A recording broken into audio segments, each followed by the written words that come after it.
Hey, Chad, what's up? Oh, hey, I didn't know we were started recording already. That's okay. No, I mean, we still got to wait for Matt. He'll be here anyway. Yeah, that's true. But how's it going, buddy?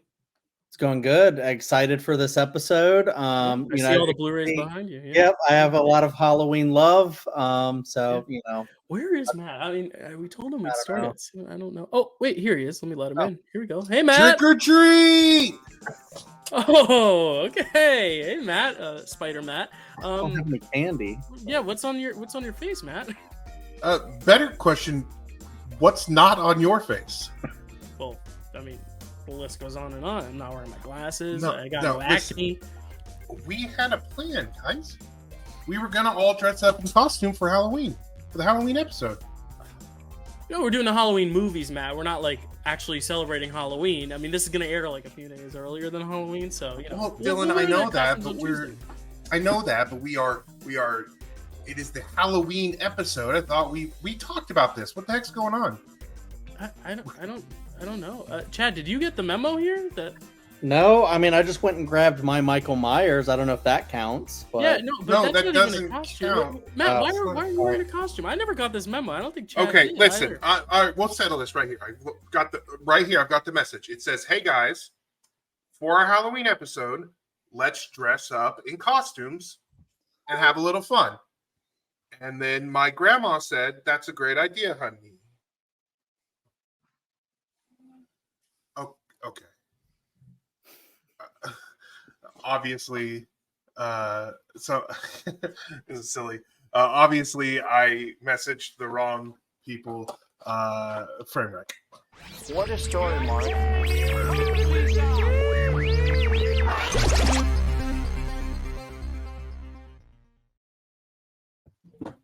Hello, everyone, and welcome to our Halloween special here on Framewreck. I wish I could make it all orange. I should have done that, but in retrospect, you know, the what ifs are going to exist of what could have been. But welcome, everyone, to Framewreck, our Halloween special. We're joined by Chadwick Strode today, Chad Webb, who guested on a previous episode where we did our Razzie show. And as always, I'm joined by my co-host, Matt Chapmond. It is Halloween season, so we're going to cover some spooky movies this season. First off, Matt, I'm sorry about the mask memo that we didn't get it, but how are you doing otherwise? Other than the utter betrayal I felt, mostly about my grandma for pretending like she was part of our conversation. I'm doing great. I'm excited to talk about these movies because we'll get into it, but I have a lot of love for the Halloween franchise. So yeah, I'm very excited. Yeah, and another gentleman, as I said, who loves the spooky season, obviously a big fan of horror. Chad, how are you doing? And are you excited to talk about some Halloween today? Yeah, we may not be wearing the Halloween costumes. We can still have the fun. I'm all for that. Hey, I'll crack open a cold one with the boys. Why not? Oh. Yeah, these had a long day at work. These movies are really interesting, and I'm excited to get to them because I haven't really talked about them that much, except for just on one ranking I did. So, yeah. So the three movies we are talking about, just in case y'all are wondering, we're not covering all the Halloween movies because this show is about so bad they're good movies, or sometimes they'll end up being actually good movies. Sometimes they'll actually be bad movies. Sometimes it will be so bad it's good. We're gonna cover three movies that Matt kind of curated from the overall Halloween franchise, because let's admit there's some that I think are universally considered duds, some that are universally considered classics and masterpieces, and then some that kind of teeter that line. And I think this is the three here, the trilogy, the thematic three that kind of teeter that line. At least some of them do. That is Halloween 4, Halloween 5, and Halloween 6. I can never ever keep track of the subtitles, so one of you help me out. It's Revenge, Revenge. Sorry. Because it's Return because Michael Myers wasn't in the third one. Gotcha. Return of Michael Myers is the fourth one. Revenge of Michael Myers is the fifth one because Return is 4, Revenge is 5 because he's coming back, 6. Yeah. And then Curse is 6 because that's where we get wild and crazy. Though you could argue every single one is the Return, and you could argue every single one is the Revenge, and essentially every one is the Curse. So it's actually kind of interesting too, because if you watch Halloween 5, it doesn't actually say Revenge, even though it is called Revenge. And then for 6, they just call it the Curse of Michael Myers underneath Halloween. They don't even put the 6 because they're trying to divorce themselves from 5. But we'll yeah. A lot of divorcing in this franchise of, oh, this one doesn't actually follow those ones. This is its own trilogy, or this is its very own... Disney Star Wars in that way. Yes, and we do finally like kind of get this kind of final end to this continuity, it seems, in this one, because then the next movie that comes is H2O, which then kind of goes back, right? Or is H2O continuation? I was actually going to talk about this. Yeah, let's first talk about that. Yeah. The Halloween franchise, it has a fun and interesting timeline, like continuity. And the thing with the continuity is that is that there's basically, depending on how you look at it, there's 3, 4, or 4, maybe 5 timelines within this within the Halloween franchise. Yeah, it's a finale. I wrote them down here. So yeah, so we start with 1978's Halloween. That's the year, right? I didn't just mess up. No, I think you got it. Yeah, I got it. So 1978 Halloween, and that's where we can all agree that one is canon. Right. That's and the one. I thought you were going to say that's the one we all agree is good, which is also true. Which is true. It's my favorite horror movie. So I love that. I love this movie. And then we go to, in chronology, we go to Halloween 2. Halloween 3 is not part of the franchise really, because it goes back to John and oh God, I forgot her name. It's its own little bubble. It's kind of floating out in it's its own kind of it comes back to their idea, which was to make this an anthology. Every movie is a different horror movie set at Halloween. So that doesn't happen. And then we have 4, 5, and 6, and that is the first accepted timeline. And then they came out with a producer's cut of Halloween 6, which does change enough that you can call that a branching timeline as well. And then when Halloween H2O came out, it cut 4, 5, and 6 out. So it went 1, 2, H2O, and then you get to Resurrection. So that's that timeline. Gotcha. And then into 2018, Halloween 2018, which didn't have the gall to give it a number or a subtitle. I actually like that movie, but they naming it the same thing. Anyway, so and Halloween that's after just the original Halloween, right? It cuts out everything after the original, so it's just a sequel to the original Halloween movie. And then we have Halloween Kills and Halloween Ends. Hey, and don't Rob forget Zombie my beloved. Is not connected to the. But still, you can't count them out. They still exist. I'm not counting them out. They're just not say. part of the. They're just not part of the timeline of Halloween, the Halloween franchise. Well, thank you for that, Chad. You mentioned you wanted to share your screen in the private chat. What would you? Like to share? Yeah. I just wanted to say, no, that was a brilliant walkthrough that Matt just gave us. I just wanted to share a little bit of a visual aid. Okay, I'll pull it up right here. There we go. That, oh my god, that is amazing! Wow, did you make that or no? No. It's online. Great. Oh, I love all the arrows. That's great. Crazy. Wow. I wish I had made it. Wow. And then and then there's also the extra added element too, where it's like director's cuts and producer cuts, because like there's the argument: is the Halloween 2 director's cut Rob Zombie a masterpiece, but the original sucks? And then we'll also talk about 6, because there's a producer's cut of that, which is supposedly better. But some have even said that it's worse than the original. So like I think there's also an interesting conversation with that, because some of them are not only in a different continuity, but now also have a different version entirely. But yeah, this is the trilogy, the Jamie trilogy, right? Jamie Lloyd trilogy. Yeah, I mean that's kind of the connective tissue between these 3 specifically. We don't have any Laurie Strode in it. There's mention, obviously, but this is kind of its own storyline of Jamie. We see her as a young girl, and then obviously in Halloween 6 we see her as an older woman. Not older woman, but grown woman. And yeah, Michael Myers is in all of them. He's back, he's returning, and then he's revenging, and then he's cursing them, and he does it again and again. Depending on the subject. He is cursed himself, yes. And there is a curse, there's a shape, all that jazz. Normally we start with who made it production notes. I don't have a lot of production. I mean, there are a lot of production notes. We don't have time in it for me to go through all of them. Right. So I'm just gonna go with the who made it, and then we could talk about some of the production notes as we go through the movies. Cool. But Return of Michael Myers, the fourth one, was written by Alan B. McElroy and directed by Dwight H. Little.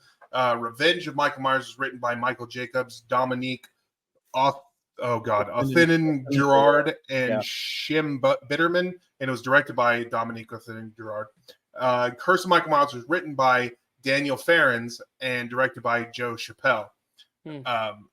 Daniel Farrens. Now we're going to probably touch on some of this when we get into Curse of the Michael Myers.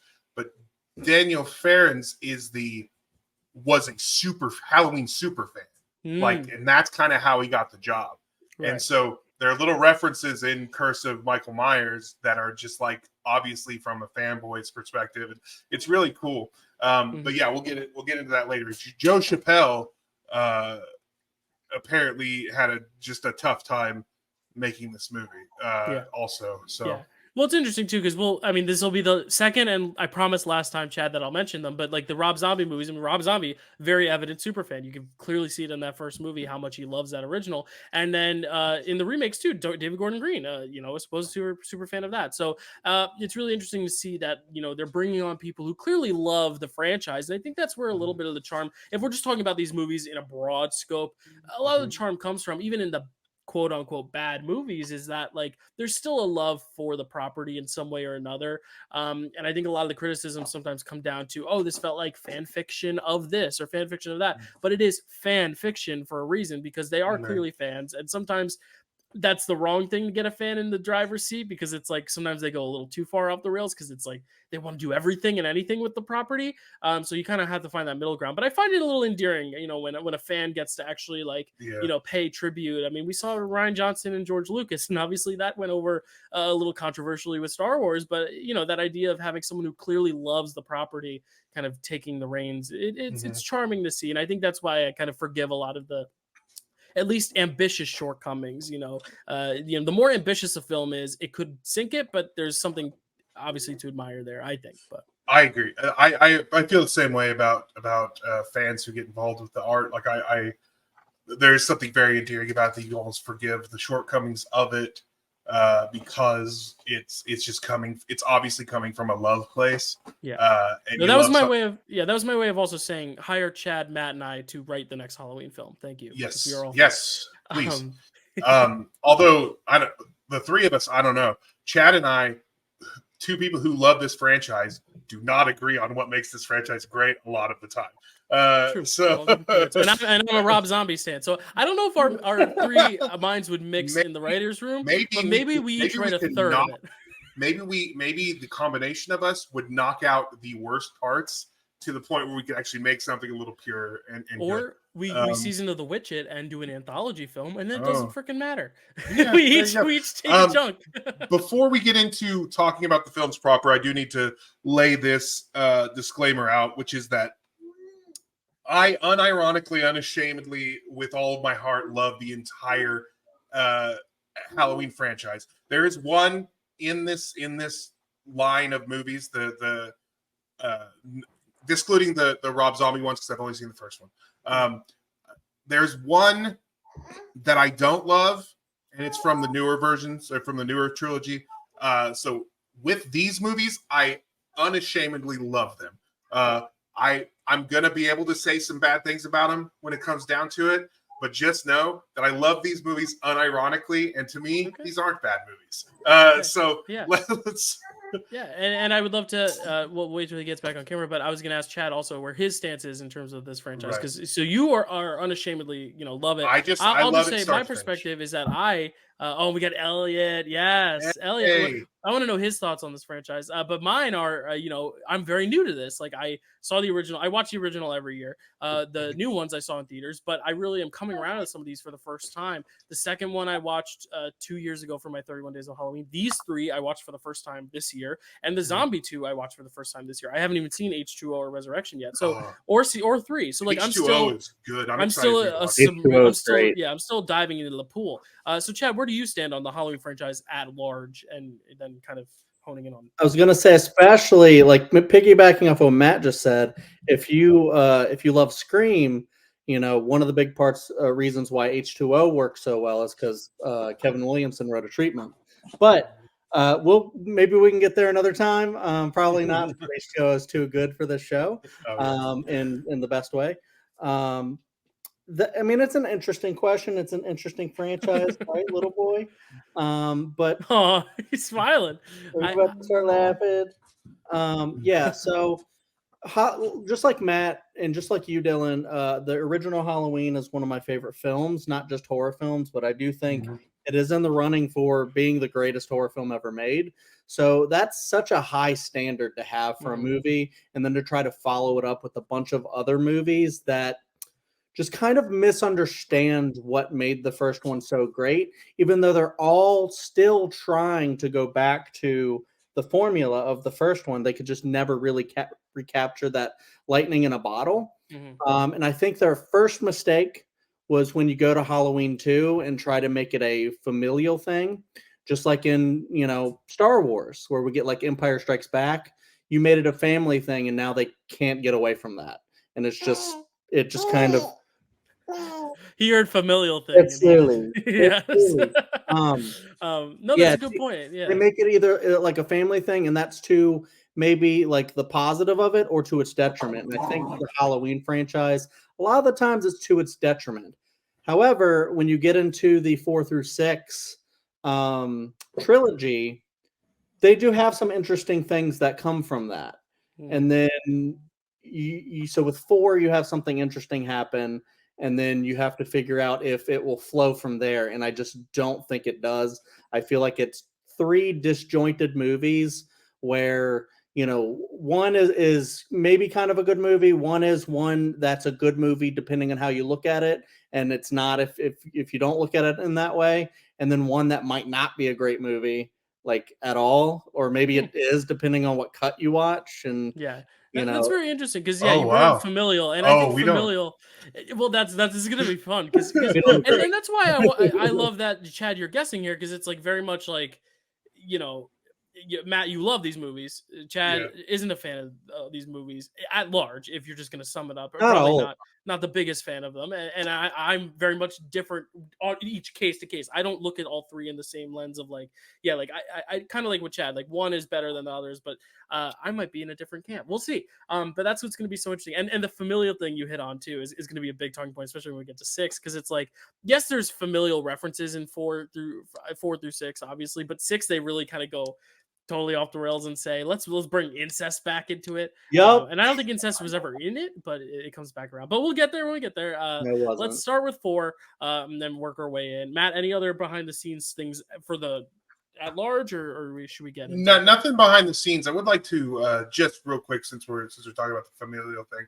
I kind of agree with Chad in that in that bringing it into it could be to its detriment. However, I do like that there's that connection, and I think it works through all the way through to the end, through Resurrection anyway. Like all that familiar thing, I understand, and I think it was necessary to remove that connection for the new trilogy. Like, I get why they did that, and I think that's good to create because the problem, like the idea that this was a random thing, or that he was, it had to do with his mental health, or that he was just saw a pretty girl and wanted to kill her, that kind of thing. Like, that is interesting to me. So I think I understand why they removed it. And I think that at its core, that is probably what Halloween is. However, adding the family element, I think created a good storyline if you follow it all the way through, that I enjoy. And I think that so I'm on both sides of the fence. I get why people don't like it. I get why people like it. I like it, and I like when they don't do it. So last thing about the Myers-Strode connection, before Chad puts a muzzle on me, I will say Halloween 2, Rob Zombie, I think, does that connection between the two of them best. But we'll talk about it another time, or maybe we'll never talk about it. I don't know. But that's the last. I promise I'll talk. You said that before. I think if you wanted to do another Framewreck for around the Halloweens, I feel like those 2 movies are probably the best ones to do, because so many people think they're bad. Yeah, but there's a lot of defenders out there too. So we'll have to set in a boxing ring between me and Chad, though, where he's on one end of the spectrum and I'm on the other. Let's segue into Halloween 4. anything to set the stage? What are your overall blanket thoughts on Halloween 4? What makes it great? I love it. Obviously, as I caveated at the beginning, this is not my favorite of these three. We'll get to that. But it is. I think it is second best. I think it is. I think it's a solid Halloween movie. It does get away from the stalking element, which a little bit, which I think another film brings back a little bit better, and kind of gets into this.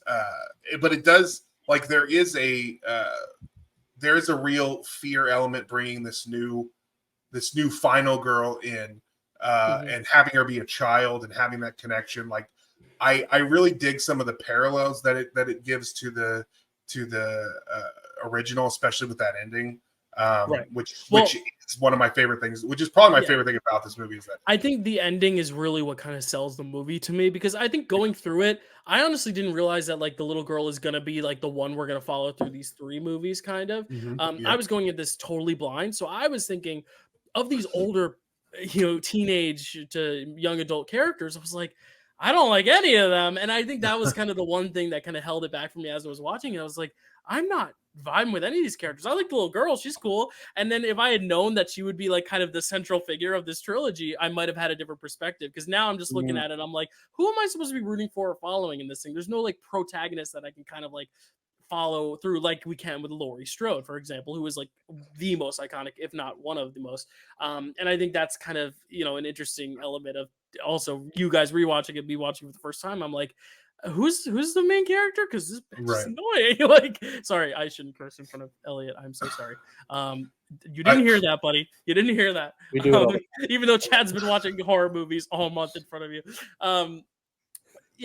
So I think that's one element to it, is like, who is the main character that I'm going to follow? Because Loomis also is a very different Loomis than we're used to seeing. It's different Loomis. Very, very different. It's like if Ben Kenobi came back in New Hope and was on like 6 different kind of drugs, but it was like a gradual kind of shift. I feel like. Yeah, this is more tame than we'll see him in 2 movies, but even especially that last scene. I mean, that is, I think, the gold of the movie, though. Like, I loved the last scene. Anyone who watched my TikToks, like, I know you two didn't because I told you not to, but like, I was fine. It was like, this is okay. And then the ending, I was like, wow, like I really want to see what happens next, because I think that ending is such a good way to like kind of just like, leave an audience going home happy. And a lot of the times, sometimes a movie ending could be so good that like we leave the theater and we're like, that was amazing. And then when people ask you like, oh, well, what was it about? What was amazing about it? And then you're like, well, the ending is so good. And then you forget, you're like, but was the movie leading up to it as good as the ending? Sometimes it doesn't matter, because if it can leave you in that spot, then that's all you need to recommend it and want to see it again.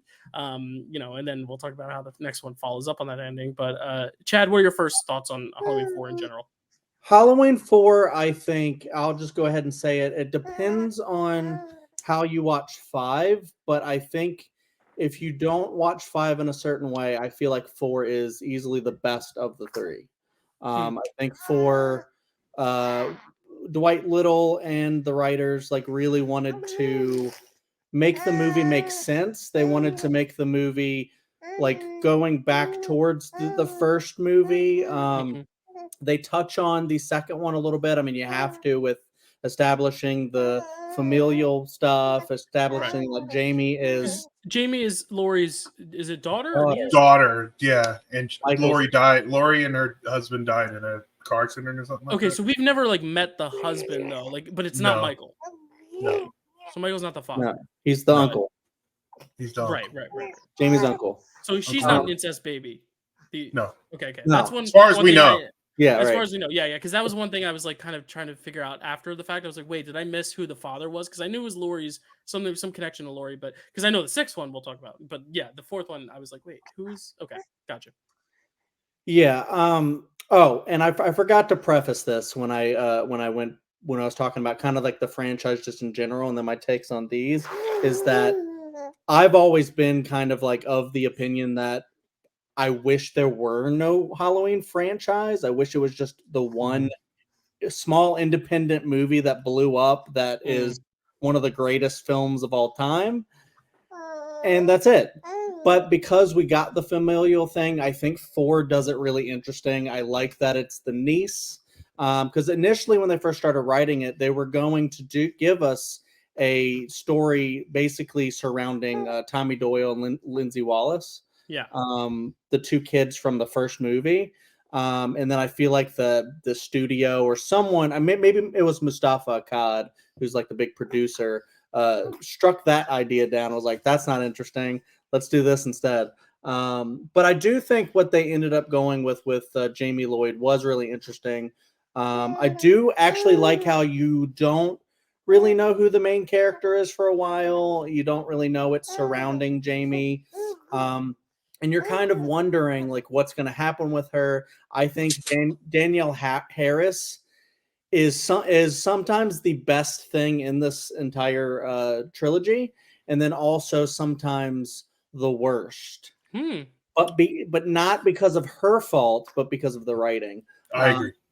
I was going to say any issues with her, I feel like are not her fault. No, definitely not. I mean, she's a child actor and she's fantastic, especially in the fourth one. And I love how it leads up to this main ending with, after she touches Michael's hand, she gets the curse or she gets the rage or whatever it is that they try to frame it later. And she ends up, stabbing her mother or her foster mother. Mm-hmm. And I think that's such a cool ending. It's like the ending that's like the beginning of the first movie. So there's like a little bit of poetry there. Right. Yeah, and you even get that point of view kind of tracking shot where you're looking at it through someone else's eyes. Exactly. And at that point, you don't know whose eyes you're looking at it from because all you see is a hand kind of grab the, scissors or something? Scissors, and it's like that, and it's that moment where you're like, and in the moment, as it was happening, I kind of thought about it. But something about the perspective was slightly higher where I was like, is it that short of a perspective we're looking at? But then as soon as it revealed, I was like, yeah, it is her. Wow. Like they really did that. And that's bold because also I don't know what the laws for filmmaking were at the time, if they could show kids murdering. I know you couldn't show kids being murdered. Like you couldn't show a kid dying on screen, but I don't know if there was any rule. I mean, obviously the original had him killing, so I guess there is no rule then. So I thought that was just so bold, though, and yeah, like you said, the parallels to the original. And I love the way she acts that final moment too, because it's so blank, it's so cold, it's almost nothingness. It's the shape, it's the idea that she's not a person, but this thing. Which is scary. It's really scary, and I wish Donald Pleasance wasn't screaming and overacting in that moment. But I actually really love that moment. And here's I actually love and hate that moment quite a lot because I don't mind the screaming. Like it feels like his worst nightmare is coming true. So I feel that moment a lot, and I love when he raises the gun instinctively. He's like, not again. The thing I hate about that is that the cop who jumps and pulls the gun down to keep him from firing, then turns and is surprised by what he sees. I'm like, why did you stop him then? You didn't know what was going on. Like, true. Because if it was a full-grown man, he may have just let him shit. Yeah, like, it's like he didn't know it was going to be a kid. Yeah, exactly. And so, like, I wish that they had done that a little differently. Like, I wish that person was aware that he was about to shoot a child because that would have really made me feel like better about that scene. But if I overthink it, it bothers me. But I love that moment because it feels like Loomis's worst nightmare is coming to life. He thinks he just got rid of his previous nightmare, and then suddenly, oh my God, it's back. And I really like that scene, with the exception of what I said, with that part that I mentioned. But yeah. Yeah, I think, just to piggyback off of that scene in particular, it's interesting because we're talking about the overacting of Donald Pleasance on the stairs at the end of Halloween 4, and then I don't actually have that much of a problem with it, although it is over the top for sure. Right. But then it's still the most subtle of the three. Yeah, yep. You keep saying that. In 6, he's so toned down. Yeah, because he's basically old man Luke Skywalker in 6. Yeah, 6 is well, we'll talk about in 6. The producer's cut. There is a moment where he does get real big. Yeah, that is what I was alluding to. And again, I watch both. We'll talk about just the original cut. I mean, obviously, I'll tell you which I prefer, but I do think, like in general, it's more so these three compared to the original one is what I'm saying. Like, it's a much bigger, definitely. More dramatic Loomis, which isn't necessarily a bad thing because also if we're looking at entertainment value, the things I'm going to remember most are those things, like, and I think it's a testament to the fact that we're only talking really about the ending and we haven't really talked about much of the rest of the film because I think it really is kind of that is the moment, that is the film. And I know there's more, obviously, but like to me, that's what sticks with me, especially watching these back to back. When I've watched so many movies this month, like that's the thing. I'm like, oh, that's Halloween 4 is Jamie killing the mom. Like that's it for me. Yeah, it is one of the big moments. And then because I've likened Donald Pleasance or Sam Loomis to Luke Skywalker, I wanted to say like because Halloween 4 is among Halloween fans a lot considered to be a pretty good one in the franchise, but not a good movie to like critics or something like that. Like none of these were well received. Yeah, for critics. Yeah, but but I'm saying like because we're talking about the overacting of him in there, we're not okay with it. But if we look at Empire Strikes Back, when Luke it's the greatest scene of all time because it's one of the greatest movies of all time. So that's the one. And I wanted. He got his arm cut off. No, I'm kidding. I know. We've had the combo. I know. No, it's. Did he then? Anyways, we'll get to it. I think so. Yeah. But it's a good point. Yeah, it's all about context and in relation. We'll never talk about the original trilogy of Star Wars on this show. But what's up now? For every original trilogy comment Chad makes, I get to make a Rob Zombie Halloween comment. There you go. But no, I actually do like that moment because it is kind of over the top, but I feel like it's not that divorced from how he is in the first movie because he is like really like on a hunt. He has his fears. He's doing like these like Lonnie, get your ass away from there, kind of a deal. Like he does different kind of voice inflections, depending on his emotions, and he kind of wears them on his sleeve. So I can see this being a very traumatic thing, like Jamie turning like, no, not this shit now, kind of a deal. But I do think it's insane, and not in like a bad way for the movie, but I do think it's insane that he like his first instinct is to try to shoot her. Right. Like, they've like taken Loomis on like a different like turn now, and I think that's part of it too. Is like he's like just so well, but also it's kind of what Matt said. Like he's just so overwhelmed by the trauma of it. Like he's just so over it. He wants it to be over, and he never is. And I think that's why this is an easy film. As much as I kind of agree with you, Chad. Like there's something special about that first film that it should have just been its own film. But like the reason you can franchise it is because he keeps coming back because he's unstoppable. And I think that's kind of why you can franchise it until Halloween Ends, where they finally are able to end it once and for all. But even then, like this kind of movie introduces the concept that Michael's not the only person who can have this kind of darker side. And I almost wish this had been it for Michael, and this is where we just see Jamie take over as like the next killer for the rest of the franchise. I don't even think you need Michael in the rest of the films if you have this other central character to be the new killer. I think that's a really interesting concept. That's also why I love Halloween Ends, because they kind of do that in a way with Corey. Right? Is that the name of the character? Yeah, Corey Cunningham. Yeah. So I love that idea of it's not one person, but evil can be existing in multiple forms. And I think that's true. It's true in the real world, even supernatural stuff aside. Like there's not just one bad person in the world, and usually they all come together at times, which sucks. But I just real quick on I know we have got two other movies to talk about. Just real quick, I'm going to go back to something you said way earlier, which is like when you were talking about who is the protagonist of this movie. And her sister kind of seems like would be the final girl. Like you Rachel. Kind of feel, Rachel feels like she would be the final girl, and that's who you're going to be following. But like, I kind of like that. It seems like that, but then like her entire story is focused on what's happening to Jamie, and not in the same way that Laurie Strode's whole story is trying to protect the kids and trying to get away from this. Right. Like not in that same way. It's like she becomes obviously a supporting character to Jamie throughout this film, which I really dig. Which is going to come into what pisses me off about the fifth one we'll talk about when we talk about it. Yeah, no, I agree, and I think that's kind of where like me watching it the first time, I'm not as satisfied because I'm like, who am I supposed to be following? But I think if I rewatch this and like watching it in the context of things, I think I'll appreciate it a little bit more because I'll be able to say like, oh, this is setting up what Jamie's arc is gonna be. Well, maybe not, but but like setting up this, it's all about. I should be paying more attention to Jamie than I am, Rachel, where I'm like, what? Because Rachel really, I don't think is a very interesting character. So I think that's like kind of where it's going to be interesting in retrospect rewatching it, because right now, like this isn't so bad it's good. I think we've kind of talked about it. Like it's not a movie that we enjoy because it's bad. There are over the top moments and stuff about it, but like for me, it's just kind of like this is just an okay sequel. I mean, it kind of just does everything kind of the same, but like I don't think it's a necessarily terrible movie. I don't think it's a great movie either. Like this is kind of just middle of the road for me, but it's not in the like I love it because it's terrible vein that maybe some of the other films may lie in for others.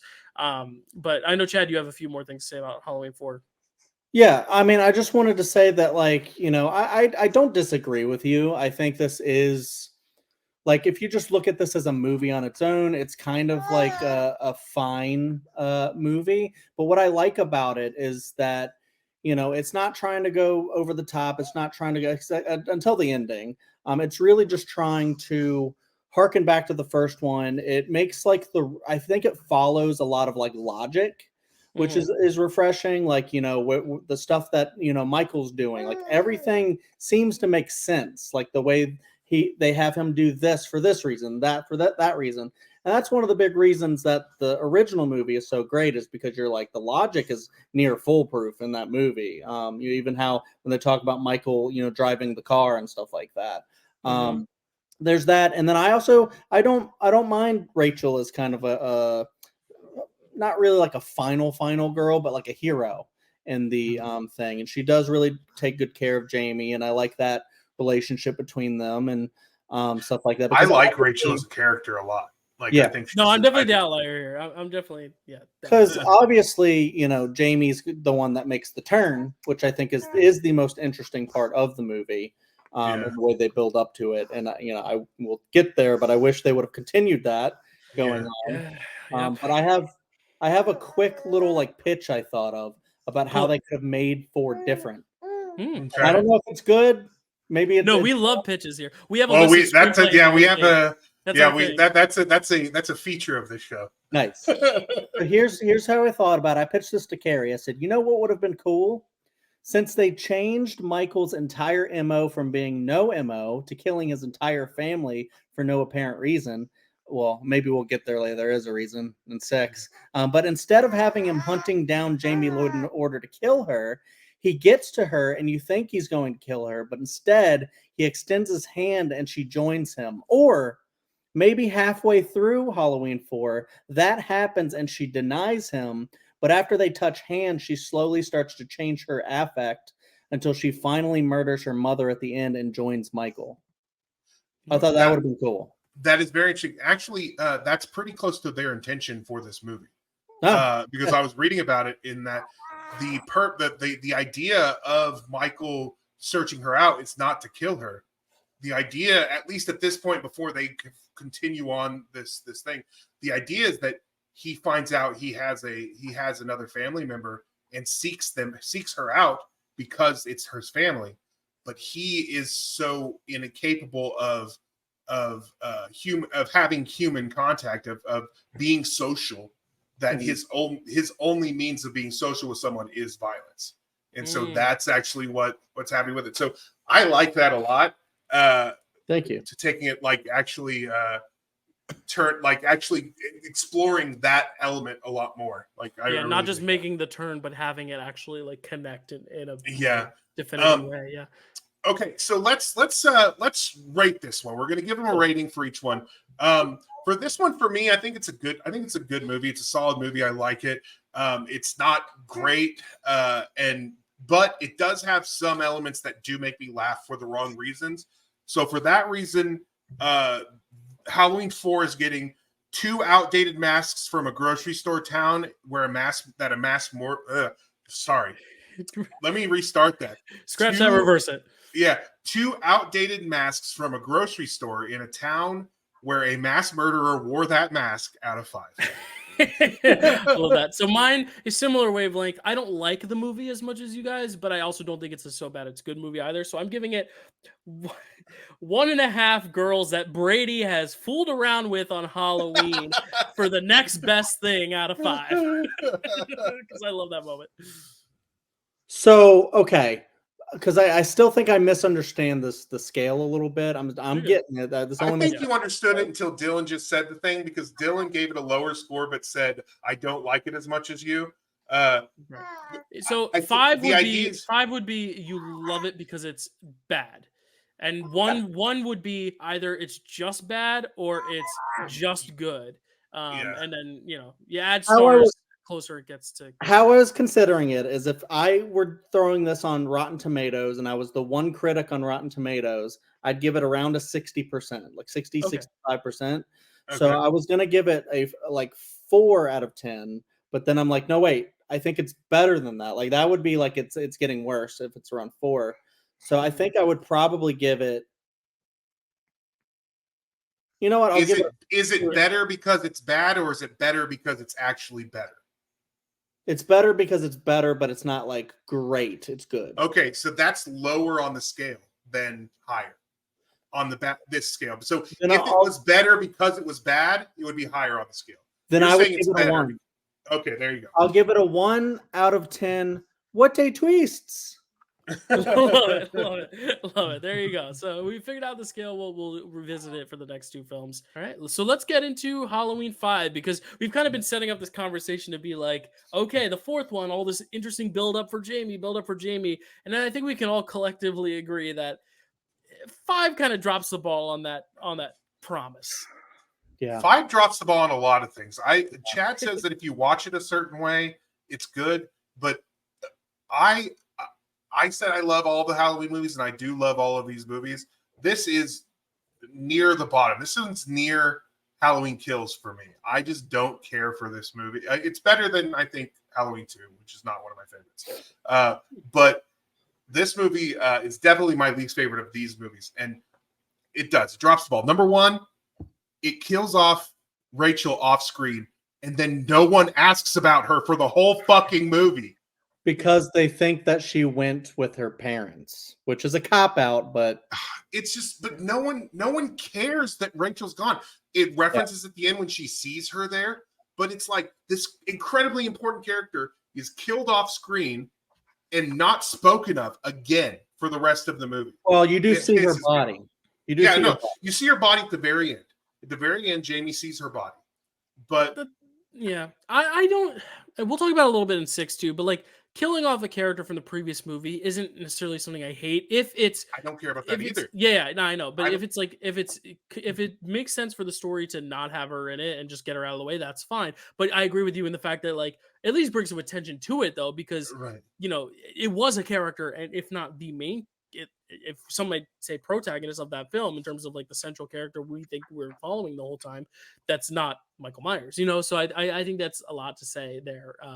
Very, very interesting pivot for her. It's not just that they kill her off screen. It's that they show like him stabbing at her, but like it's almost like it's not a mortal wound. Like he stabbed her on the shoulder, and you're like, oh, what's going to happen? And then they just you never see her again. And then it's not just that they kill her off and that they kill her off so unceremoniously, but that they have a backup character to fill in for her. Tina, who I really like. I think Tina is a really great character. She's annoying a lot of the time. Yeah. She's also very fun. She's also really funny. I like Tina as a character, but she's not, to me, she's not Rachel. And like, they have a character to fill in that role that Rachel could have filled. So I don't even see the purpose of what they did. It's interesting because I don't even think you need anyone to fill that role. You don't need that role in this film. You can just make it about, oh, remember the girl from the last one that ended up turning into a raging murderer? Let's follow that. But I think that's kind of what's most interesting here, is that they kind of just retcon that immediately. And I think that's the big talking point of this movie, is how far and hard they pivot away from murderer Jamie. And I get it. Like, again, what I talked about earlier with like the rules of kids being murdered on screen, there's also an extent where you probably don't want to make this little girl murder people every scene of this thing. You know, the closest we'd seen at that time, I think, was probably Child's Play in terms of like this little thing. But like, I think it would have been really interesting to see that, and I feel like I'm almost deprived of it. It's almost like you order the best dessert on the menu, and then the server comes out and tells you, "Oh, we're out of it," and it's like, then why'd you let me order it? You know? Oh my gosh, I almost knocked over my TV. I 100% agree with you, Dylan. Here, I think that handicapping, literally like handicapping Jamie in 5 and just retconning everything from that ending and just basically saying like that didn't happen, that maybe was like a fever dream or something like that. I can't remember the exact explanation. What they did was they copped out the whole thing because Jamie is it happened, but now Jamie can't speak and doesn't do anything. Rachel is no longer an entity. Loomis, who wanted to murder her at the end of the movie, now is just obsessed with her. And the mom didn't die; she just got hurt. Well, and look at this, like 89, this is a year after the last one. And I think this is a problem with some franchises and sequels, especially, and a little bit with like kind of Chad and I recently talked about the Saw franchise, like something a little bit similar where it's like these movies are so rushed into production that like it almost feels like they didn't have a plan, where it's like they kind of just started filming and they were like, we don't really know what we want to do. We don't want to go full murderer Jamie. So let's go back on that. But we don't really know what the answer is going to be yet as to what is going on and why it's going on. So let's leave her mute for this whole film and kind of like put her in this like kind of pseudo, not coma, but like kind of like she's like restrained to this bed a little bit. She's obviously having problems. And like at the end, we'll kind of just blame it on this like mental illness type thing. And it just kind of feels like they're just making it up as they go along because they don't really know where they want to go with the story. And they had it in the last film. It told us where the story was going. They had it. This is the easiest sequel to write, but they instead made it more complicated on themselves. And we'll talk about Michael in a sec too, but Chad, go ahead. Sorry, I get excited when I have. No, I know. Whenever I see that finger, I'm like, I need to let Chad talk. Yeah, I know, because I go on rants. But I never want because you're making great points. Because I think you're 100% correct.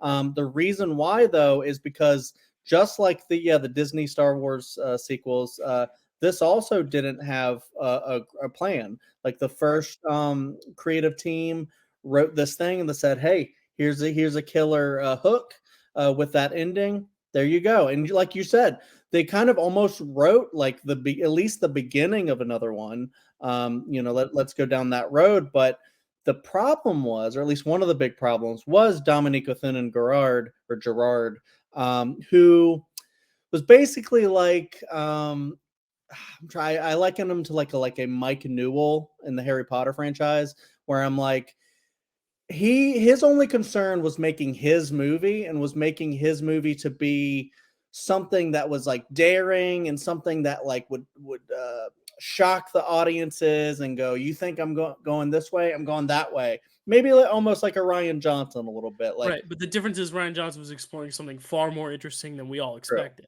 True. Yeah, exactly. But here it almost feels like he wanted to put his own stamp on it and not continue the franchise in an interesting way, to the detriment of not just Halloween 5 itself, but the franchise. Because, I mean, look, let's be honest here. Even Matt was saying, like, Halloween 5 is not a great movie on its own, and it doesn't help the franchise.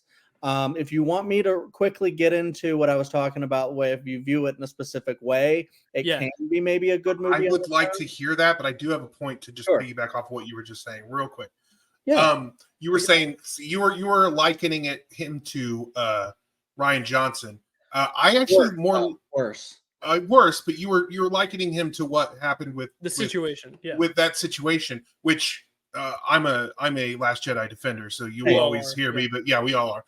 But I actually think he's more of a J.J. Abrams, which is like, oh, people didn't like that. Fuck. What are we gonna do? We have to pivot.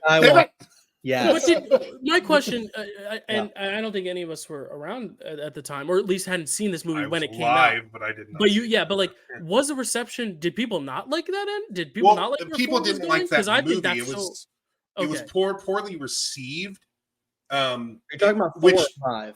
4 was Four. poorly received. Why would he have but to fix something if it was already Well, 4 made a lot of money though, and I feel like people really like the ending of 4. right? People may have, but maybe the studio was like didn't, because it did get bad critical reviews. So maybe I don't. Back then, I guess we didn't have the internet to tell for people to say. Right. So I think probably most of what they heard was that it wasn't very good.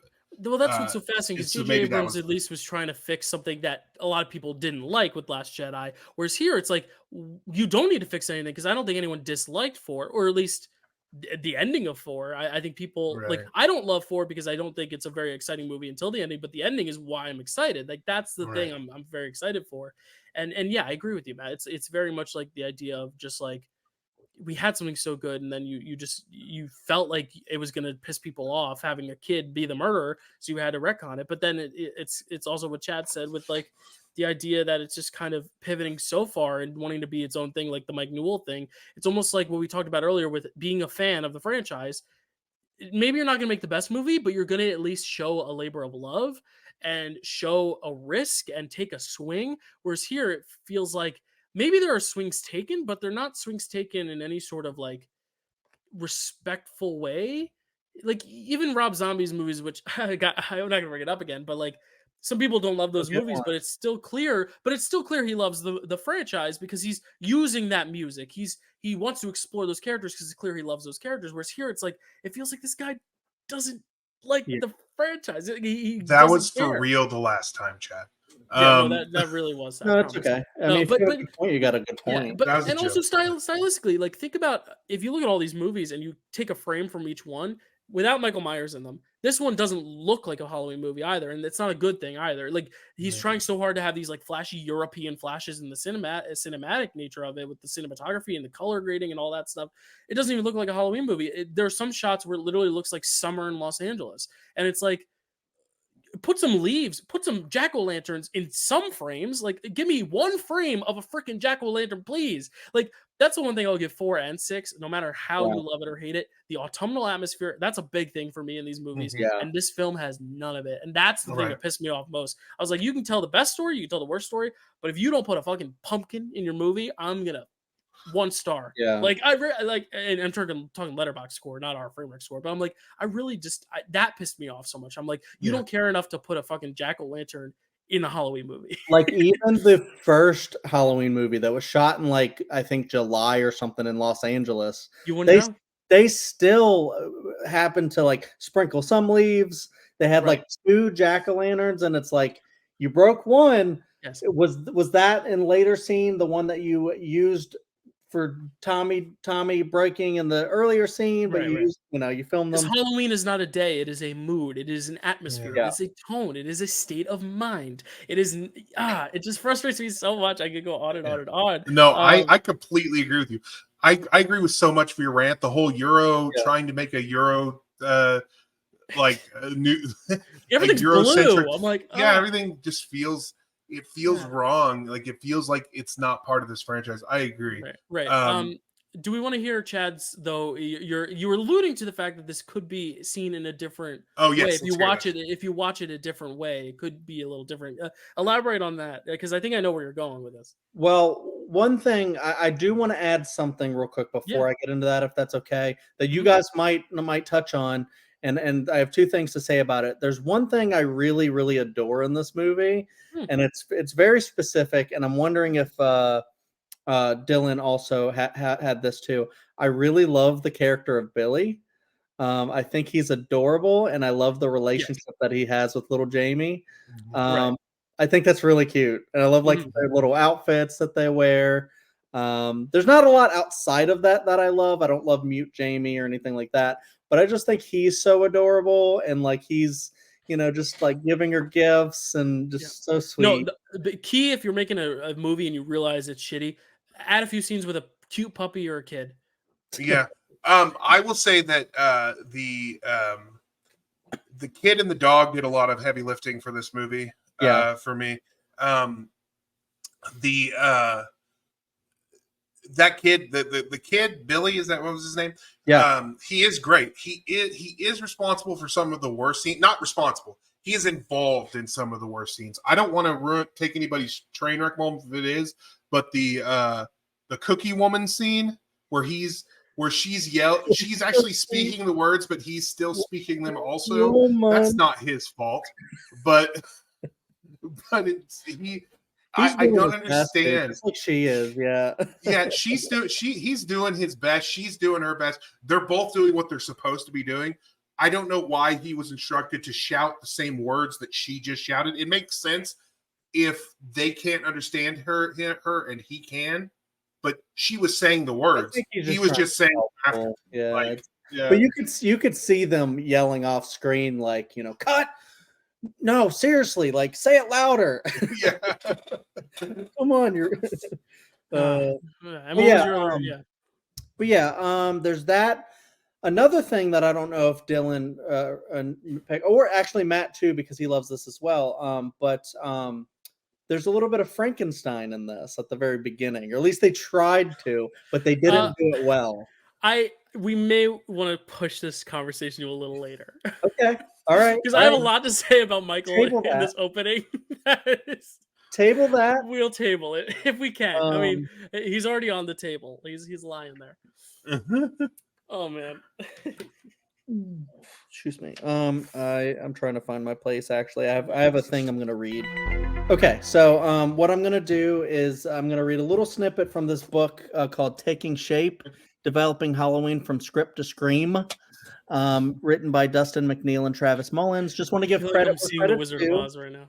It's a pretty a great and fascinating book. It goes through, I think, everything up to Halloween 2018 from the original one, and then there's another book that came out that I'm going to read soon. But reading through Halloween 5 in this, there's a little section where they talk about if you watch this film as a different kind of film, I'm not saying it's great, but like maybe you might enjoy it more, because within the franchise, it's a bad movie within this franchise because it does not do what it should have done and continued the story in a satisfying way. But there's a lot of interesting things. It says to analyze Halloween 5 as a Halloween film will turn up endless issues to nitpick over. But to approach Halloween 5 as an entry into the giallo subgenre of Italian cinema, it actually works quite well. That may not have been Domenico Thinengerard's intention, as he's not Italian, but his film contains numerous stylistic elements associated with giallo. Halloween 5 has beautiful women in peril, Rachel, Tina, Samantha, a masked killer, The Shape, a faceless fedora-wearing mystery man, the Man in Black, who we haven't mentioned yet, an authority figure gripped by paranoia, Loomis, a young girl cursed with telepathic abilities, Jamie, psychological madness, take your pick, an element of eroticism, the unfortunate young lovers, an element of camp, the cops, the funny cops, we haven't mentioned them either, lavish set design, the new Myers house, and an approach that emphasizes visuals over story. That's what we've been talking about, over story. Gestures broadly to the entire film.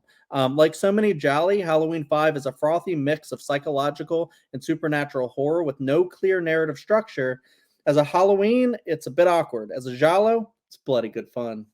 Yeah. There you go. Thank you for story time, Chad. That was very, very fun. I'm a big fan of that. Watch it that way next time, because I actually had a little bit more fun this time, even though there's certain times when I'm like, Jamie's just screaming, Tina, and like so many times I'm just like, Jesus, like I love the actress. I think she's amazing as the character, but whoever instructed her to keep doing that just made me have a headache. Yeah, that's a good point about the giallo. Like, I think if it's a different type of movie, fine, but then don't put the name Halloween on it. You know what I mean? And yeah, I think if they had done this direction with a different story and just not made it Michael Myers and not made it Jamie and just made it a whole new set of characters on a different town, different day, it might have worked better. But I think when you already promised something, and again, I feel like I sound like every person who hated Last Jedi when I'm talking. And or Halloween 3, right? But it's like, yeah, it's just like every time, you want to watch a Halloween film, you want to watch a Halloween film. And that's the thing. Yeah. Even Last Jedi, even Rise of Skywalker, qualms that people have aside, they still are Star Wars films. And you don't ever watch it and be like, this doesn't feel like a Star Wars film. Like, it still has the right music, the right visual language, and I think that's a thing where yeah, I don't know. I mean, that's a good counter argument. And now I have to ask you, Chad, do you share that sentiment, or like, do you actually look at it in that lens, and do you find this to be like so enjoyable because of it? Well, Its other elements, or when I rate it, I guess I'll get there, but I don't think this is a good film because I wish it would have because I like 4 and I wish it would have continued on because like I did that full pitch for 4. Like I think there was ways to make this a really interesting trilogy of movies, and I just think like even when we get to like 6 that we'll get to I think it just kind of goes off the rails, and they keep trying to add more and more stuff that I'm like, this is way too far from what the original was, and I just don't really like what they're doing. I think that all started in 5 when they're just like keep making it's like a series of wrong choices that there's a little bit of nugget in 4 that I think could have been developed into something kind of awesome. But I do like that there is another way to kind of watch this movie. And you know what? It's actually kind of like how I watch Halloween Ends. I don't watch Halloween Ends as the 3rd movie in a trilogy. I watch that as a movie that I think is really cool, that I really like. And it's the same way I watch Halloween 3. I don't watch that as like a Halloween movie. That's fair. Or anything like that. So yeah. I think about it in both ways. Mhm. I can enjoy it more now if I think about it like that. Right. Well, you know what Halloween Ends has though? Leaves on the ground.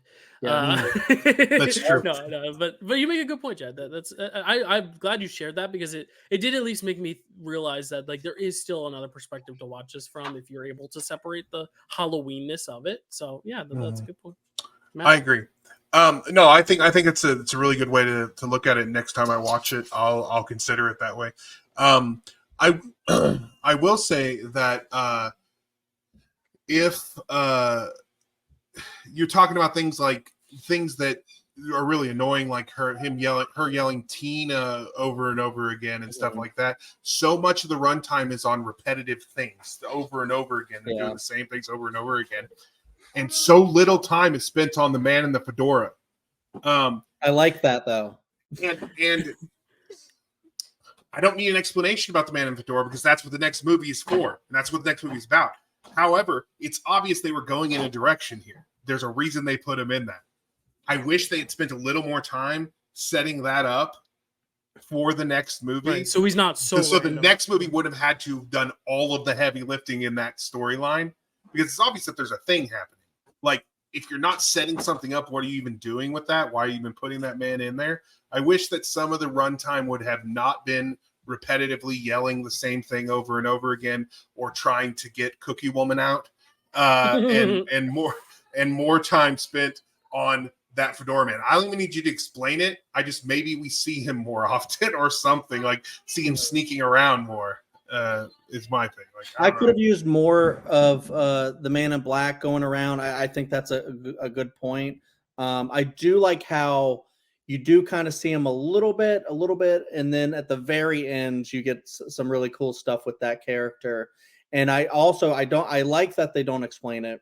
And then we'll get to 6, but I don't like the ultimate explanation of the Man in Black. I think the Man in Black was more interesting as a mystery. And so, but it was apparently a late addition. Like I said, Dominique didn't make a lot of great choices, in my opinion. And I think the Man in Black, I don't remember exactly why he did it, maybe to fill screen time or just to add another interesting kind of like little mystery that like you can continue into the 3rd one. And I wish they would have had more of like a overall thing, maybe have like, Tommy Doyle in the whole franchise. There's so many things you could have done. Like you could have introduced the Man in Black in the first one, or I don't know. There's a lot you could have done with it. Go ahead, Matt. Good. No, I was just saying, I agree. I think that you could have, that's my point. I don't think they need to explain it. We'll get to how I feel about the reveal about the Man in Black later, because I think I already tipped my hand on that. One of these is my favorite, and it hasn't been these two yet. I don't think you need to reveal anything about him, but maybe incorporate that into the story more. And yeah, if you can start, like if they could, of course they didn't have this idea earlier, but if you could have this idea in 4, like maybe include it there, that would have made this whole, they would have made the franchise feel a bit more cohesive. Yeah. But I like the element and I like the mystery of it, and I like the way it was answered. Yeah. I just wish there had been more mystery before it was answered. Mm-hmm. That's my thing. Well, we're throwing a little peppering and a little spice of positivity here. So I will give the one positive I have for this, and that is that I think that last kind of, what is it, like a laundry shoot or something? That one last kind of sequence. Yeah. I will say So that is a cool. fun set piece. That is a really good set piece. And I think that's kind of one of those things where it's like, regardless of what franchise you're making a horror film in, if you have just a solid horror set piece, like that can go a long way. And I think that, again, there was part of me at the very end of this where I was like, okay, is this ending in a pretty okay spot? And I was like, wait, no, it's okay. It's not as good as I'm giving it credit for, but like that one scene, I did think it brought some good suspense. Just using that kind of idea of claustrophobia, but then someone being on the outside of it and having that malleability around it, but then the central person you're rooting for is the one who's trapped. I think that's very interesting, and I think that's a fun set piece, and otherwise, as I've alluded to, a pretty dog shit movie. So I think I like that moment. I like that scene as well. That scene really works for me.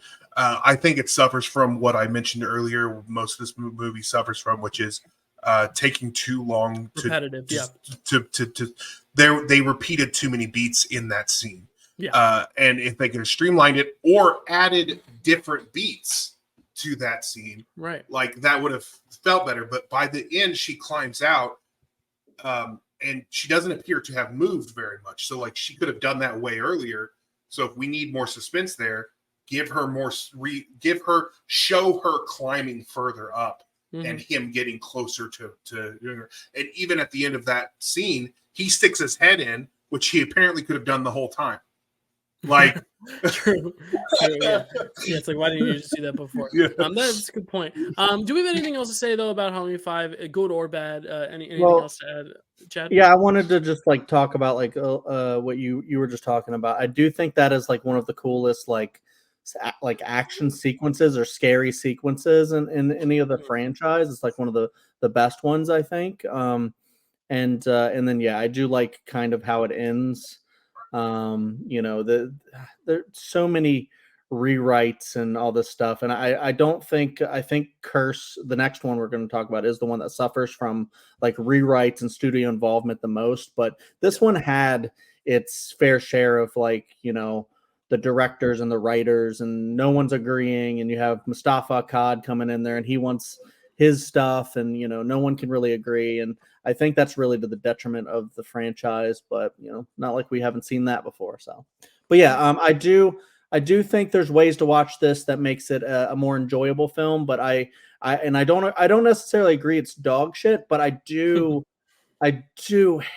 really hate what they did to and we could talk about when we get to the end of this episode, but like just the way they treated Jamie's character from 4 to 6, I think is just a travesty to that character, and it starts with this one. Right, where definitely failed potential. She could have had such a cool arc, and then with this one starting with putting her in the mental thing and just making her so useless almost. It's just such a and it's like it's squandering the potential of that young actress too. Like we don't know. Like I mean, she's a scream queen. She's like a horror favorite. People love her, but like I don't know how her career could have been had she been in a really great like Halloween trilogy. So right, if she has more like a Haley Joel Osment or Henry Thomas like trajectory, like who knows? She could have been like in Mike Flanagan movies. Yeah, right. Dyl doesn't have to do this, but she is in the Rob Zombie movies. I did that for you. I promised I wouldn't mention it again. She's amazing. In that I will say this: she had a pretty good childhood career, like his child career. She's in Don't Tell Mom the Babysitter's Dead. Okay, she had a pretty good childhood career. It did not. You're right. It did not extend beyond that, and maybe it would have. And but she's still not like a household name, though. Yeah, and it's a shame she might have been. But I She's guess neither is so good, Henry though. Thomas. But So good. he is in this household. All right. Anything else here? I mean, we'll probably talk a little bit more about some elements of all these movies later in our superlatives. But anything more on this film right now? just the rating. Let's rate it. Yeah, let's rate it. Can I start? Yeah, do it. Yeah, I'll give it half a Tina out of 5. Oh, half. Yeah, I Wow. hate it so much, and it gives me very little enjoyment. Apparently, there's. I actually rated this higher than the other two only because I think it's worse, and I do get some enjoyment out of the badness of it, unlike the other ones. Like the other ones, I find more joy in the goodness of them. And this one, I find more of the joy in the badness. And so I actually rated this 2.5 gun-toting druids out of 5. So okay, cool. Chad, do you have a score for this one? Yeah, I actually I don't know, I might be off, but I don't do the Framewreck as often as you guys do. Yeah, that's fine. So I'm not one who normally watches So Bad It's Good movies. I do have some of my favorites, but mine, for me, I was like, I'm okay with this being an 8 out of 10. And I said Men in Black or Cookie Women. Love that. Love that. Women. Because I do think it's like it said, it can be jolly good fun, or jolly bloody good fun, or whatever it said. Giallo, good fun.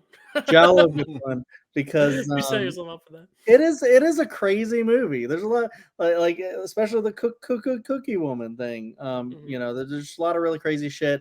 Throwing in the Man in Black, like we talk about how weird a lot of these choices are, and they are. But I think that's why it makes it like a kind of like a fun good bad movie kind of a deal. So yeah. okay. All right, so let's transfer on now to our Halloween 6 Curse of Michael Myers, otherwise just known as Halloween: The Curse of Michael Myers. Dilker Loomis is here now. I heard you say it earlier, and it was funny, but I did not imagine how it was spelled. Right. Because if I just put DR, you wouldn't have known the Dilker Loomis. Yep. So Halloween 6, which Matt has not been very shy to allude that he loves this one. And this is his favorite. And Chad has been pretty vocal earlier in alluding to the fact that he doesn't love this one as much. And I have not revealed my opinion yet. So I want to hear from you all first, because I have an opinion here. Let's start with you, Chad, because I know this one is not your favorite. I'd love to hear your basic thoughts, your overall thoughts, not basic. No, none of our thoughts are basic. They're very complex. But your overall thoughts on this? Yeah, I mean, I'm not too negative. It's not like I hate this movie. And as we've kind of alluded to, the only one, and I don't even want to say Rob Zombie's Halloween 2, I hate it. I feel like I've seen that one the least. And I do think it has some interesting ideas in that one. Yeah. The only one in the franchise that I feel like I just hate, no, make that 2. No, I was going to say I hate Halloween Kills, but there's one thing I love about Halloween Kills. Is it the couple? It's the couple. It's Big John, Little John. Just like I love Billy and the Halloween 5.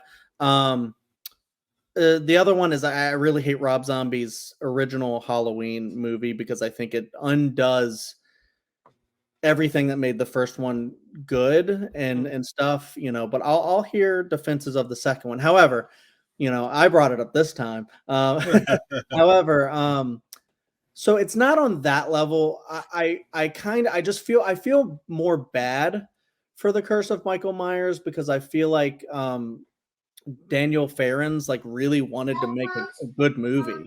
And I really feel that.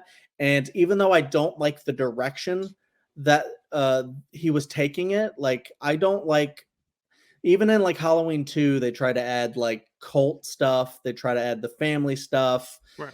And then they add even more like cult stuff in this one. I think it's such a dumb way to take the franchise.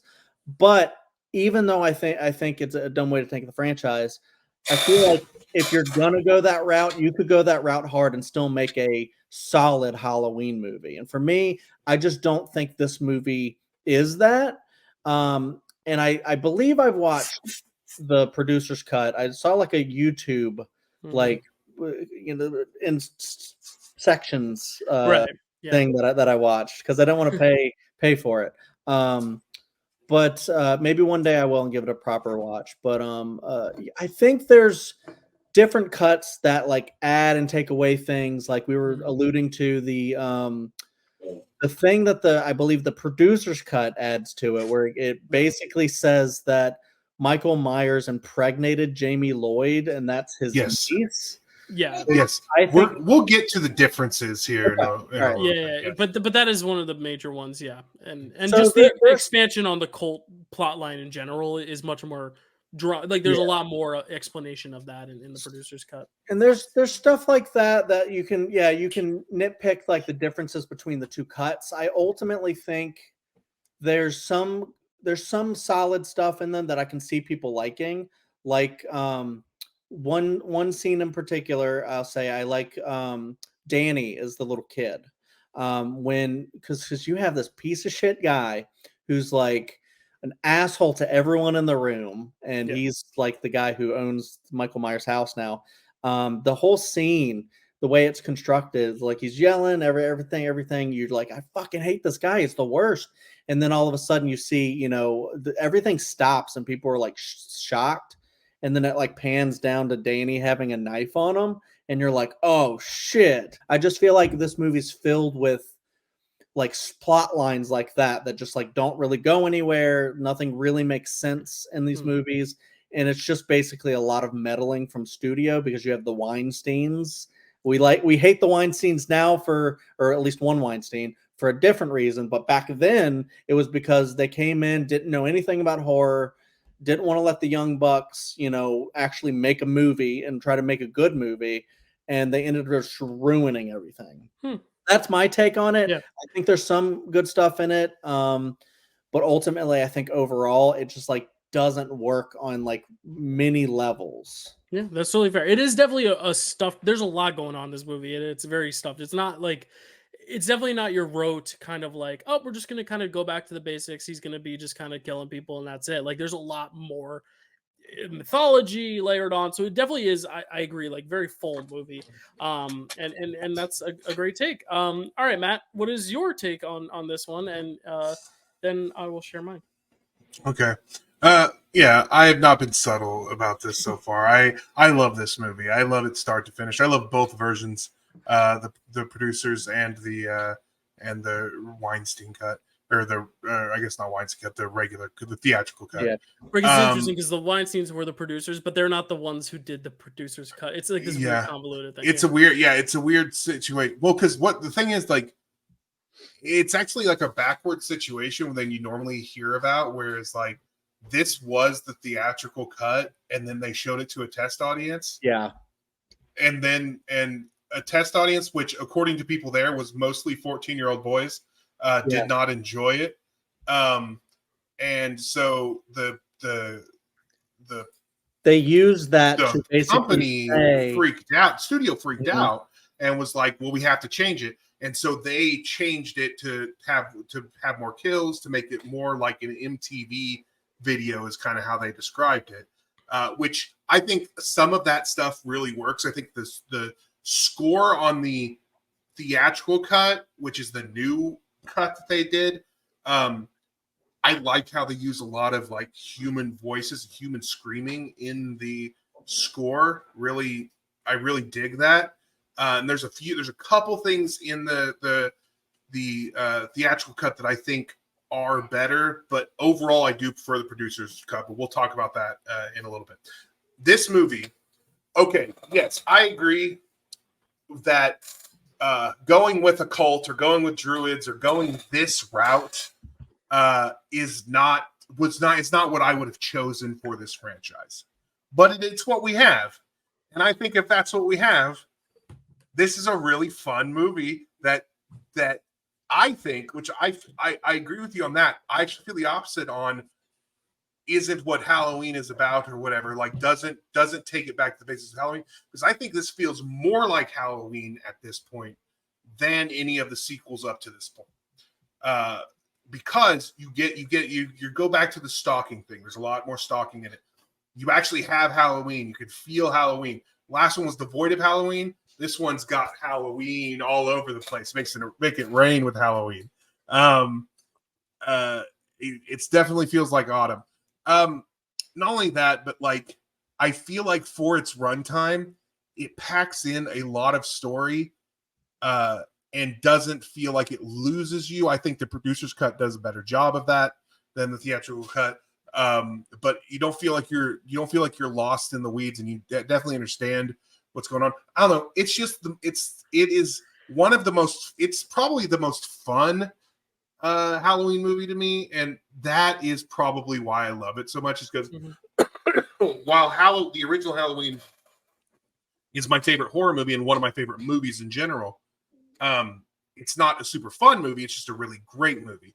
This movie is really fun, and I enjoy it, and unironically, I don't love it because of its worst things. I just think the movie is having fun, and I'm having fun, and that's because Daniel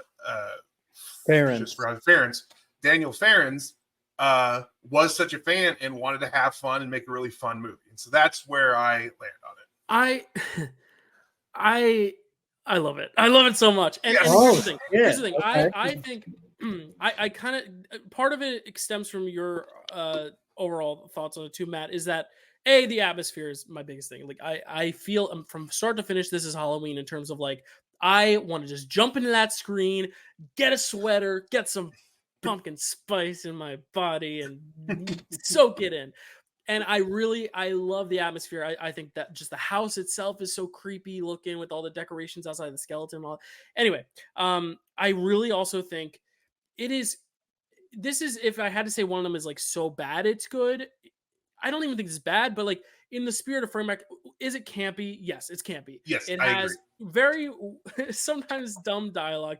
The cult thing is extra. It's very extra. And like Chad said, this is kind of going like Chad's point. It's a lot stuffed into this movie that didn't need to happen.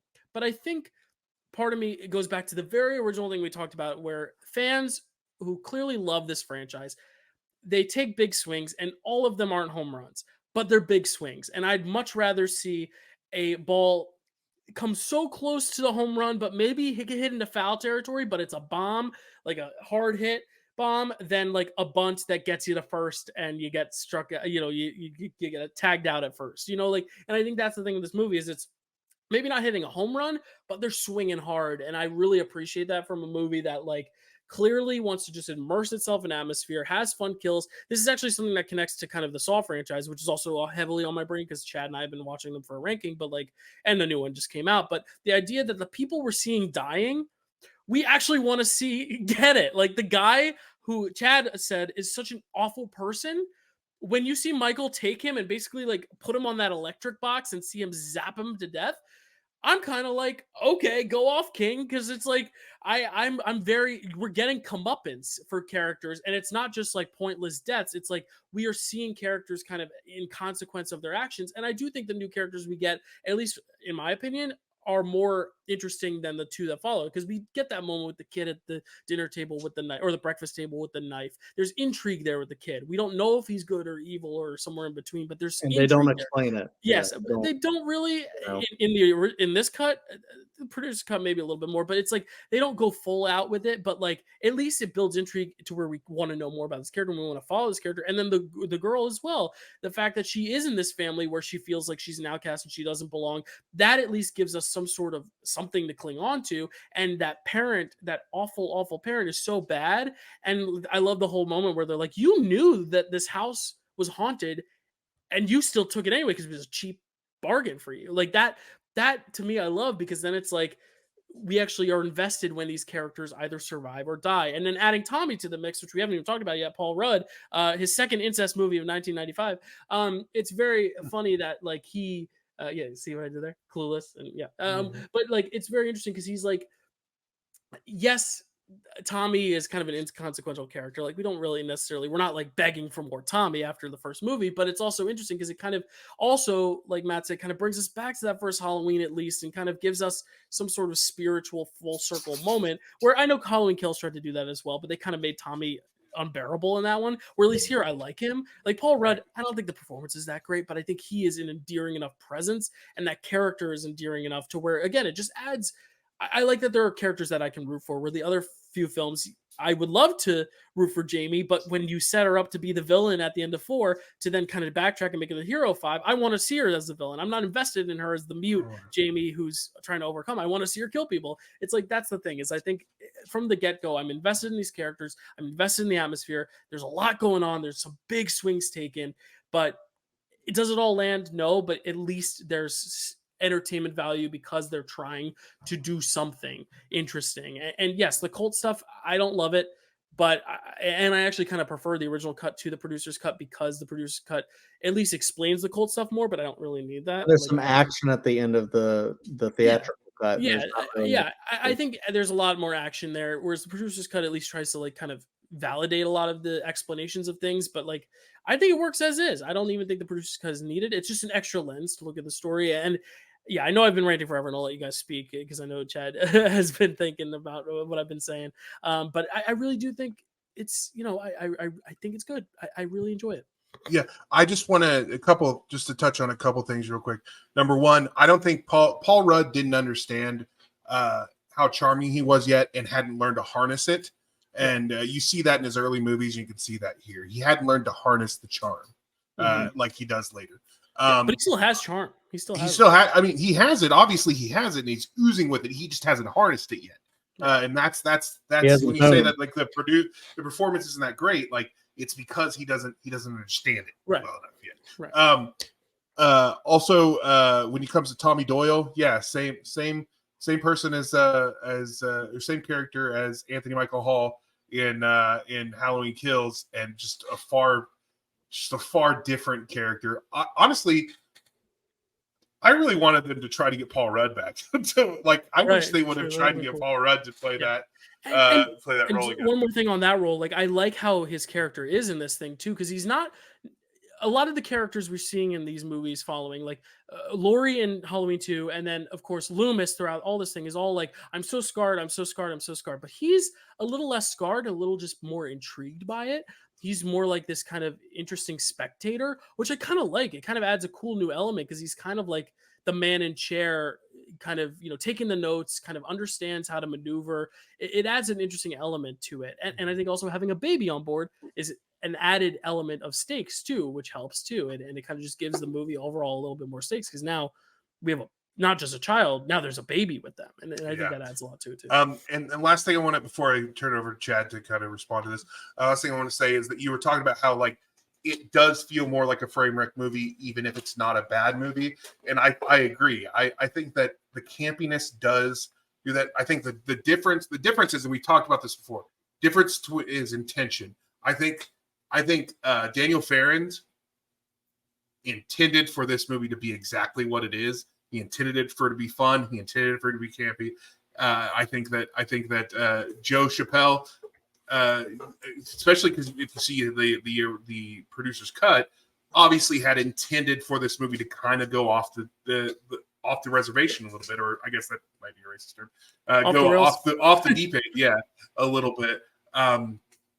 So this movie intends to do this. That's why it doesn't fit the normal so bad it's good, because it is doing what it's supposed to do. And to me and to you, it's not bad for doing that. But it is very interesting. And it does, like, there are moments where I'm like, that was silly, but I'm also not annoyed by it as much as I'm just I'm gonna laugh. But yeah, it's very interesting to hear all the perspectives, because I can also see that, Chad, your perspective on it, because especially when all three of us love that first film so much, it's like we sometimes just look at just franchises in general so differently because we want it to always capture that same magic, and in some aspects it does, some it doesn't. But that it's because we're fans that we have passionate takes on these things, for good or for worse. But Chad, any thoughts on that now that you've heard unfortunately two people with opposite takes? But I'm not, it's not unfortunately, you guys like a movie, so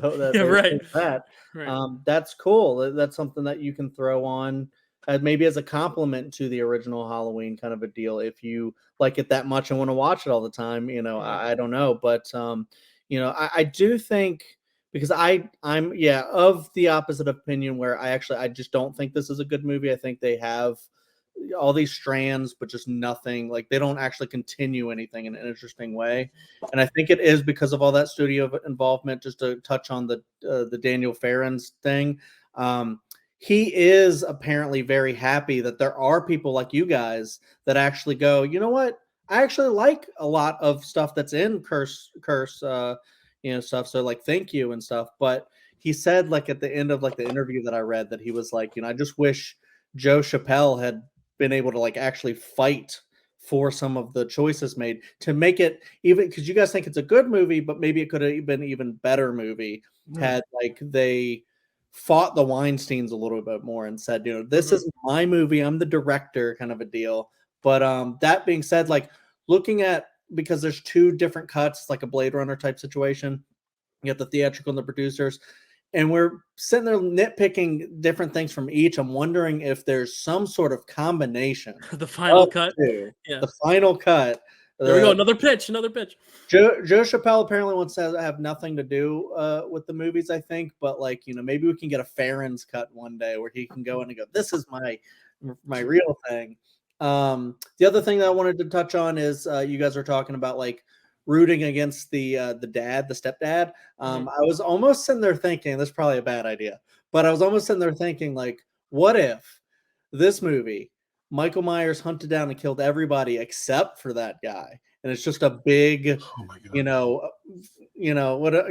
Like what do you call it? Subversion. Subversion. Yeah.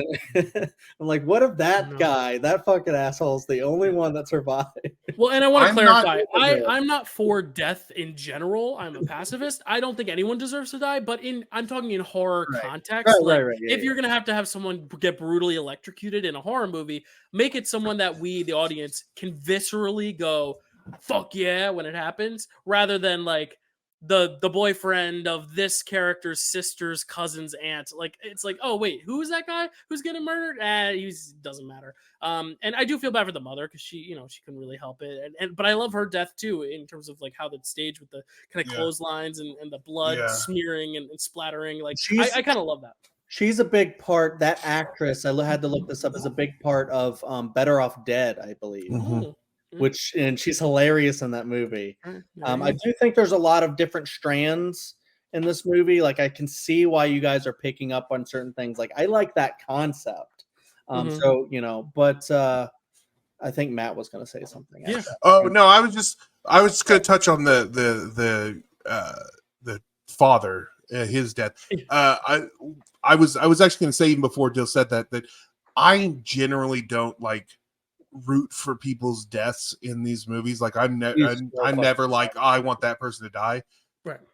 This might be the character that deserved to die most in any movie ever. Like I was like, oh god, I can't wait. First time I watched this, like I cannot wait for that guy to die. When he called little Danny like a bastard or whatever, I was like, fucking get that. Slapped his daughter and was like, dude, just across the board. Like it was. Yeah, it's the Saw thing of like, the best Saw movies, I feel, are the ones where the people in the traps you are generally rooting against, because yes, there's a serial killer at the center, but it's like, I love the kind of questions of morality and play there, which we kind of get here, where we're actually rooting for Michael Myers to be the hero in that situation. Yeah, I really needed him to die.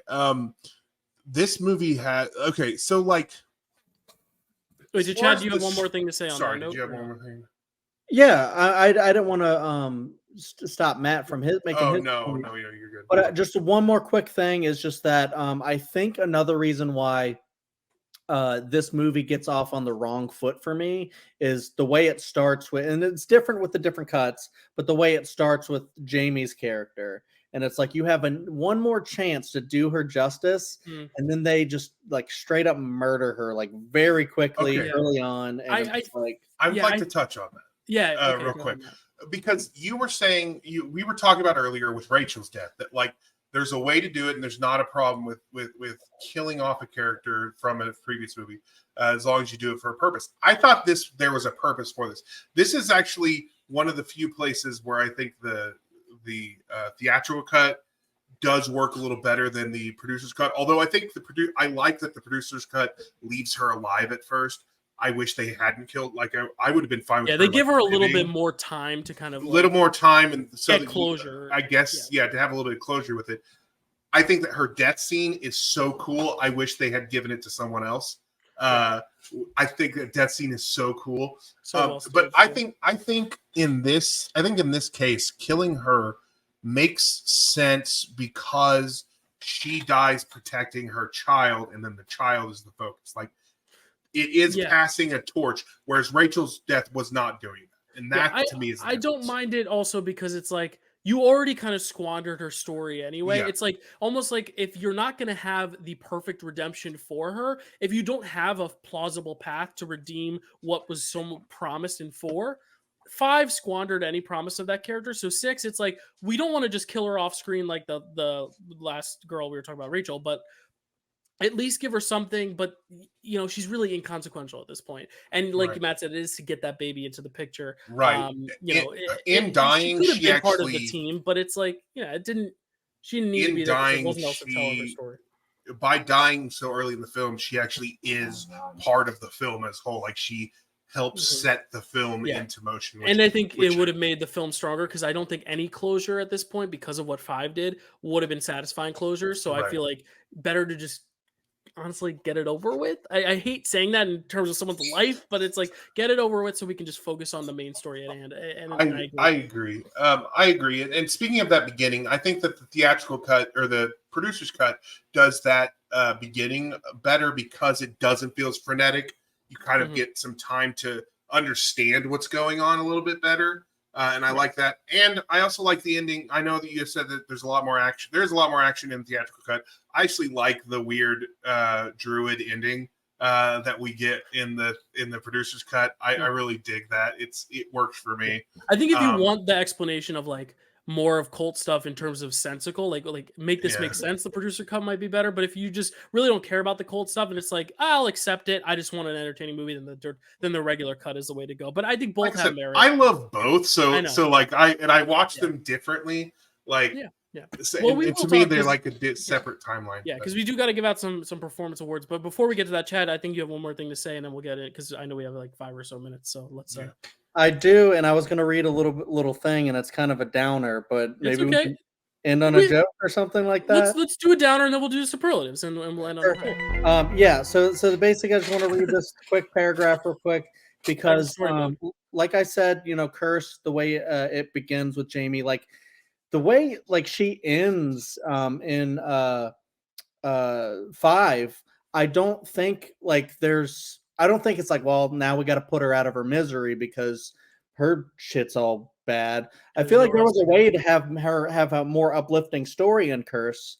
I don't know what it is off the top of my head, but this is the paragraph that says, looking back over the Return, Revenge, Curse trilogy, it's clear that Jamie has suffered one of the most unforgiving journeys of any character in a horror film ever. We challenge you to find someone worse off. Orphaned as a young child, she is hunted by her serial killer uncle and even briefly possessed by him when she attacks her foster mother. Jamie is subsequently hospitalized and loses the ability to speak. The following year finds her suffering from debilitating nightmares and panic attacks. Her uncle reappears to murder her dog and foster sister. Jamie is soon kidnapped and held captive for 6 years, during which time she is raped by her uncle. 9 months later, she gives birth in an underground prison that she manages to escape.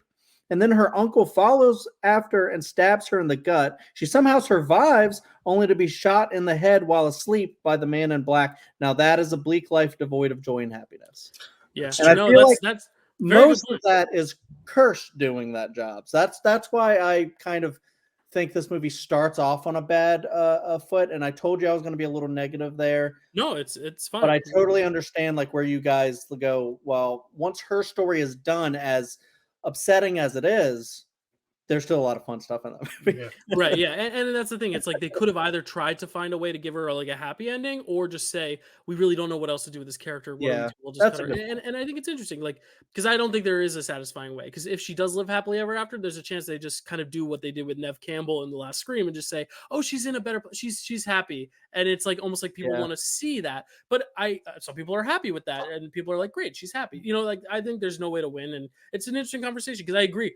what that character goes through is awful. I mean, regardless of the producer's cut or not. I mean, the producer's cut even makes it worse because it's like now she survives the stabbing and then she gets shot. It's like it just terrible for her and what she goes through. But do we want to score this and then get into some superlatives? Yeah, I give it and this one, because I like it so much and there are campy elements, it does score a little bit. It scores the same as Halloween 4 basically for me, even though for different reasons. But I give it 2 druidic symbols drawn on 5 babies. Cool. Chad, do you have one? So bad it's good. Okay. Yeah. I give this I said a 3 out of 10. Oh. Because I don't hate it. So I don't want to put it at 1, say it's like just bad. I think there's some stuff in it that like, that can be enjoyable. So I say 3 out of 10. I'm making this up in my head. Asshole narcissistic dads. Nice. I also just forgot to write one, but let's go. Let's see. 2 rest in peace, Donald Pleasance's out of 5. Yeah, and that's gonna segue us, I think, into our superlatives. Do we want to start with? Let's give a little joy. Do you want to start with our best actor for this 3? Yeah. Because actor who elevated material. Actor elevated material. This is kind of a segue. I think Donald Pleasance in 6 is my favorite of all these performances. I think he kind of. Well, I guess we maybe should have started with worse, but he kind of turns around from the crazy Loomis to like. Actually, I think having a really nice send-off and knowing this is his last film, he died before this was released and they have that tribute to him. And I think the final moments of that movie too kind of give it back to that classic feel of Loomis, still not necessarily having the upper hand. But I think through this journey, he kind of has more of that like wise old Obi-Wan Kenobi energy that I think when he turns probably around, could have been more present in 4 and 5. When he turns around and speaks to the radio at his first line, which is "No, not dead, but very much retired." It feels good. Like it feels like a perfect beginning. Like, oh, this is who we're getting. This is who we're getting, and then you have that character throughout. So that's my best performance. I know we're looking at all 3, but like in that movie specifically, because it'll make more sense when I share my. When I give my worst is from a particular movie. So So Matt, what is your best? Mine's going to be actor who elevated material is going to be Danielle Harris. I think that she was. In general, just especially in that first one, but she does good work in the second one too. It's just hard it's hard because of the material she had, but she did elevate it when she could. I think she's great. I wish she had been available, or she was available, but then they wanted to pay her like scale or like $1,000 for those scenes, like total. So she declined, but I like her in those movies. I think she does a great, and we already talked about her enough, but I think she's great. Yeah. Chad, who's your actor who elevated the material? I'm 100% in agreement with one of you. Actually, both. I think both are really good choices. Who's your choice? Danielle Harris. Nice. I think she is in those movies on the same level as like a Haley Joel Osment and other, actors that have shown like great stuff, especially in horror, but like just in movies in general, like just looking at her, like as being like as young as she was and just seeing her, fear and sadness and everything. Like I just talked about her terrible journey that she has, but the performance that she gives from it, I'm like, Jesus, she is acting shit out of this role, man. Like if you want anybody to really kind of lead the franchise, it should have really been her all the way, because I think we would have gotten a lot of really nuanced stuff from her, and we did kind of. So there you go. And now our worst actor, and I kind of alluded to this earlier, but it's Donald Pleasance in 5 for me. Yeah, because it's like so far removed from what it's been. Like 4 is kind of the middle ground where it's like there's still some good stuff, but still some. But 5, I think it's just totally misguided. And I don't blame him. But I think he himself, when you're working with a director who isn't as passionate about the franchise, maybe it's just not as fun of a set, and he might have just been like, and I know there's production issues on 6 too, but it's clear the director of 6 really loved the material, so maybe that kind of got his heart back in it. But 5, I don't think it was there. So is that also yours, Matt? Yes, that is also mine. It was this weird. Okay, so we talked about Harry Potter earlier, and who was it? Mike Newell. Mike Newell. I didn't know that there was I didn't know that was a thing where people considered that one like weird or out of place or whatever. But it does feel like this performance feels like Dumbledore in the fourth one, where suddenly like he's yelling and angry and weird and screaming all the time and knocking Harry over, and it's like, and that's Mike Newell. So I don't know what the I don't know. Maybe that's I think it's also because he was the one who admitted he was like, I've never read a book or a Harry Potter book in my life when he like directed it, right? Chad, is that what it was? Something like that. He wanted to go his own way and his own stamp. And... So, but that's what Donald Pleasance in this movie feels like. It feels like he's like not playing the same character. And then when you get to 6, and you're like, and like I said, that first little line like sets the tone for who he's going to be. I'm like, oh, thank God! Like this is what I want. But 5, Jesus Christ, he is out. Like, yeah. But rest in peace. Seriously. Yeah, rest in peace. Legend. Chad, who is your worst actor? It's not that, and I actually don't really disagree with you. There are some times I'm like, Jesus, okay. Isn't it in 5 when like he's trying to get like a hitch a ride, and those kids act like they're gonna pick him up, and then they peel away? Actually, I wrote some like really good stuff. Do you guys mind if I do this real quick? Yeah, sure. I hate the decision to make Jamie Mutant some psychic victim. Loomis running in during Jamie's surgery is ridiculous. Comical cops are great. I love Billy. Daniel Harris is an unbelievable child actor. I wrote that. Tina promises the dog water and doesn't give him water. What an asshole. Watch this as a Giallo film, Man in Black. Loomis flicks a light switch with his gun. He starts like doing stuff with this gun, and I'm like, this is amazing. But weird. I love Billy again. I wrote Cookie Woman. Fortunately, we're lousy cops, so they admit it. Cute kittens that I have to worry about being harmed. Tina admits that she hates cats, so also an asshole. Sorry if you hate cats, but I mean, it is what it is. I love them. Kelsey. Kelsey, coming for you, psych. Tina admits that she said that. Weird ADR. I can't remember why. Oh, because Jamie kept saying stuff, but her mouth wasn't moving. And then Michael single tear. What the fuck? Explosive ending, which is kind of cool. Oh, and then they were going to make Billy a BMX biker kid. But yeah, also Loomis trying to catch that ride. But Loomis is a good pick for this. I picked Paul Rudd. Oh, okay. Like I don't think he's terrible, but I actually don't hate much of the acting in the trilogy. I don't think that's the weakest part of the thing. I think the story is where the issues were. But when I was looking at it, I was like, you know what? I think I was going to go like Donald Pleasance, or maybe go Daniel Harris for best and worst. That's what I did with Donald Pleasance. Yeah, like I'm not going to do that to the kid. It's not her fault. But then I was like, let me go Paul Rudd, just because of what exactly what Matt said earlier. Like he hadn't really found his charm yet. He's just making he's just like a first movie kind of performance. And then, he goes and there's one scene when he goes into the hospital with the baby, and he's like, I can't remember what he's saying, like, take my baby, or like, give me a doctor. Give me a doctor. And then she goes, security. Yeah.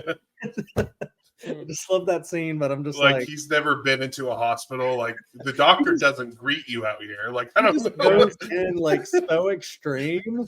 Like, why are you yelling at these people? Yeah. Well, hey, he could only go up from there, which is good. Yeah. And I don't think he's ever been worse than that. And I still don't think he's bad. Like I said, I think it's gotten only better. I think it's a fine performance. I think there's a lot of it that really works. I think the creepy factor he gets, and I think he's supposed to.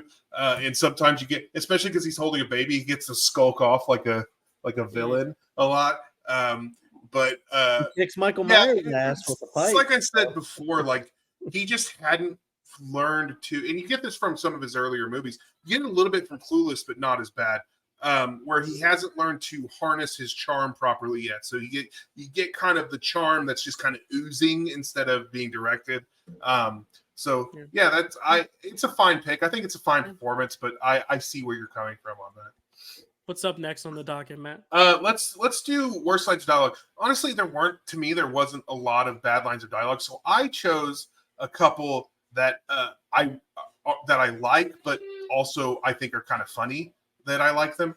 And one of them is from Sam Loomis, who says, "I prayed that he would burn in hell, but in my heart I knew that hell would not have him." Awesome, Which is a great line. It's not a bad line of dialogue, but it does make me laugh. And then the other one, Chad actually just alluded to, which is Deputy Tom saying, "Definitely not funny. Somebody could be dead right now." And Deputy Nick saying, "Fortunately, we're lousy cops." Which I think is, I thought those two were funny, even if they were pointing at the problems with just the movie. That was mine. Anybody else have the worst? Mine was right at the beginning of 4. It's funny because this is the first quote I wrote down. And nothing else lived up to this one. They're in the hospital and someone says, "Oh, Jesus," and then the guy responds, "Jesus ain't got nothing to do with this place," which like. What? Like, there's just one of those lines where I'm like, he hates this really? place, dude. I mean, yeah, but it's just like, why would you even turn around and say that? Like, I don't know. It's like kind of like, oh, haha, he said Jesus. Let me make a joke about how, like, oh, Jesus isn't in this hospital. It's like, I don't know. That line for me, I was like, what? And that's why I was expecting 4 to be the so bad it's good one, because I was like, well, I went into this thinking all of them would be, but I was like watching that, and when that line happened, I'm like, oh boy, and then it really didn't ever like kind of hit that high again. So I was like, oh, okay. Then the ending happened. I was like, this is great. And then 5 happened. I was like, this sucks. And 6 happened. I was like, oh, this is great. So, yeah, very interesting. Chad, what is your worst line of dialogue? The only one I wrote down, I don't necessarily like watch movies and listen for like worst dialogue typically, but for this one, I was like, I knew like the only like the famous kind of one that people like laugh at is the cookie woman, but like mostly it was just most of everything that and how she was acting that Jamie was doing when she was trying to vocalize things. I was like, this is rough to get through. Too much runtime was spent on that. Yeah. Okay, and lastly we have, well, not last, but we have train wreck moment. Let me give you mine real quick, and it's real quick. It's just that the police let Michael wear his mask in prison in Halloween 5, or in the jail cell. They arrested him, took him, let him wear the mask all the way to the jail, put him in jail, let him wear the mask in jail. No one ever took it off. That's ridiculous. Comfort blanket for Mike. Yeah, Chad, what is your train wreck moment? Well, I wrote down 2. One was I just alluded to was like Jamie trying to talk and getting frustrated when especially when when Loomis wasn't getting it right. She went, and I'm like, Jesus, oh my God, okay. Yeah. But then also, and because this is before I knew this was such a beloved Framewreck movie, Tommy Doyle killing Michael Myers with a pipe. Oh, it's ridiculous, but yeah, I find enjoyment in it. It is a very silly image. Yeah, but I guess that's the most personality he shows in that movie, though. I mean, it's he's definitely going big there. No, that's a good. Like, it's a fun moment, but I'm like, could he take him with the pipe? I guess he had like help with like poison or something at first, or. I don't know. They injected him with like they injected him. So mine is what I alluded to earlier. I was like, we're gonna save it. We're gonna table it at its Frankenstein moment. It's the Revenant meets Frankenstein, where Michael just like does he like float down a stream or he wanders? Yeah, he's like floats down a stream. He crawls out of the thing that they just blew up, and it's very Revenant. And then he the logic of him being in a coma and being cared for by a guy just in the middle of the cabin in the woods, not even a cabin, a little hut in the woods or whatever, for like a full year, and then immediately getting up, getting better, and being able to go on a killing spree again. Like, the logic of that is so silly. And yes, the Frankenstein image of it, him laying on the table, it's just so silly and funny. It's such a funny way to open that opening, where I was like, I was on board with 5 until right out, like, because it was so ridiculous. I was like, oh God, this is going to be a treat. And then afterwards they were like, oh no, a year later, Jamie. I'm like, what? But yeah, it's just so funny that whole opening sequence is so funny, because it's just like, it's ridiculous. I mean, like, he's just literally nursing him for a whole year, and like he's in perfect health a year later to just go on his killing spree. It's very funny, and the imagery is great. But. Yeah, I agree. That's a very what's that? I was just gonna say, sorry, like that that whole sequence was supposed to be longer. I think a lot of it got cut. It was supposed to be a whole thing. You got cut and filled with Jamie not this. Yeah, there was an Honestly, original opening, and the guy who takes care of him, the hermit, had a name as Dr. Death. So there's like a whole thing with it. I would have loved to just see like an hour and a half long movie where it's just the two of them in the cabin, like kind of a bottle film, and then they like fall in love or something. Like I think it would have been really like just something like I don't know, like something more interesting than what we got, right? And then they fall in love. Like That's great. he literally nurses him not just to health, but like he wakes up a whole new guy. I don't know. Steve McQueen directed, and just like a commentary on death and sex, and like there's like a fire burning, masculinity, sweat kind of falling, like toxic masculinity. Yeah. Okay, oh so it's like next... Brokeback Mountain, but that's all right. So next we I don't even know if we need to talk about this. I have Mount Trashmore. No way, man. I don't think none of these, especially the four we have. I mean, The Room, Stroll 2, Plan 9 from Outer Space, and Ben and Arthur. It's gonna be hard. I know we implored everyone, and we keep imploring everyone. Watch Ben and Arthur. Watch Ben and Arthur, and then watch our episode. It's such my god, so that crazy. Movie. That's movie. if you wanna Framewreck gay romance. There you go. Chad, your thoughts? Yeah, here's the thing. I believe the only one I've seen of those four is The Room that I love, and I agree belongs there because it's so enjoyable. But like the thing about it is, I think we kind of all agree and disagree about these movies differently. But like, I think we're mostly agreed that 4 is maybe like a conventionally good, maybe slightly bad movie. Yeah. And then 5 I really like. In a way, for Framewreck reasons. And then I think it also is not great. But then you guys just really don't like that movie that much. And then I'm that way with Curse, where I think it has promise but isn't great, and you guys love it. Yeah, and so I'm like, it just doesn't fit. None of these films fit in a so bad it's good way at that level, at least. Let me like add this final layer, which we didn't plan on doing, but like let's like how we would just like legitimately rank them in whatever criteria we have. I know Chad definitely prepped that because Chad's a ranking guru, but like Matt, what would you rank? Well, you love all these films, so let me go with mine because mine's probably the easiest. I put 6 at the top, 4, then 5. Like that's very easy for me. 5 is my least favorite, 6 is my favorite, 4 is somewhere in the middle. Matt, is that yours as well? That's how I have it. Okay, as well. Chad, what is your ranking of these? My ranking straight up, it devolves over time. 4, 5, 6. There you go. Okay, it was quick, but I figured that'd be a cool way to. I gave them little Halloween 4. I said around 60%. Halloween 5 around 40%. Halloween 6 around 20%. There you go. That's fine. But maybe different with the different cuts. I'm not sure. Yeah, there you go. All right. Anything else? That's Halloween. We have to tease next month. Yeah. Yeah, that's the Halloween Jamie Lloyd trilogy done and dusted. Now next week or next month, we have a very special guest coming on. Who's been asking us to do this movie for a long time. For so long. If we ever do, she's like, if you ever do it and it's not me, I'm going to kill you. Like that. And it's a little bit of a segue to what we talked about earlier. Chad, there was a specific animal, Chad, that you really didn't want to see get harmed in 5. What animal was that again? Kittens. Yeah. Okay. So Matt, what are we? We're gonna have our friend Carly on, who you've seen on Draft Day. You recently saw her on the MCU trivia. She co-hosted MCU trivia. Mm-hmm. She'll be on this Draft Day as well. She'll be on this upcoming Draft Day. She will be on Framewreck next month, where we talk about cats. Yeah, let's talk about cats. Memory, All Alone in the Moonlight. Wow, I fucked that up. Chad, I know you have something to say. Just one quick thing. I think that's great. That's going to be a really fun episode. I think Carly's a great guest for that. But I want to make a prediction that I think if any movie Cats could maybe dethrone something on the Mount Trashmore, because I think it's that insane. Maybe it can claw up the cat tree, to get there, but maybe not. I don't know. Let's see. I don't know. I was gonna make a pun, but I'm all out. It's coming up perfect for the Mount Trashmore. There you go. So there's Chad's vote. So if we are deadlocked and we can't decide, we'll be like, well, Chad thinks it might be up there.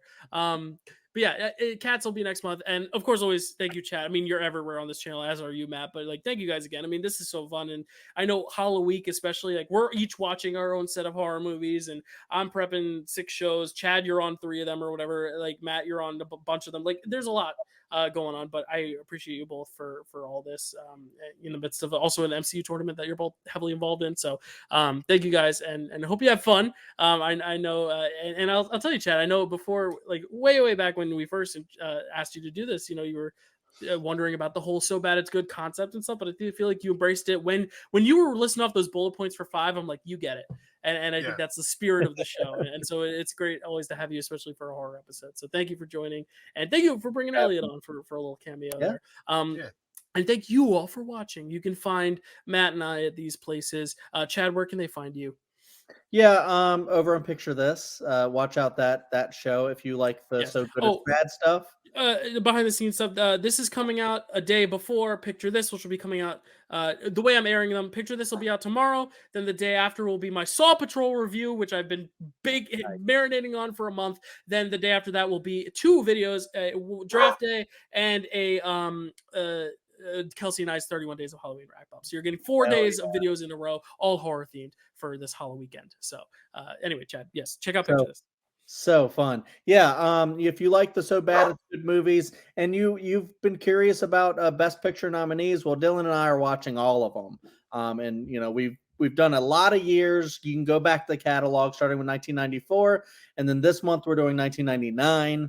We're covering The Sixth Sense. Well, around October we always try to get like a good horror. We're running out of them because they don't nominate horror that much, and it's a travesty. But we're also having my wife on, so check out that. It's gonna be fun. Yeah, a lot of guests on the Dyl Pickle Movie Network this month and next month, which is so fun. Yeah, definitely a lot of fun. And then speaking of my wife, check out the Nerd Entertainment Network over on the YouTubes. We do a show called Welcome to Prime Time with my buddy Hunter, and we talk horror. We rank Buffy episodes. I know Matt loves Buffy. We're still trying to get Dylan to watch the rest of the show. Yes, I'm working my way one day. And we're also doing a lot of brackets, trying to figure out what's the greatest horror film of all time.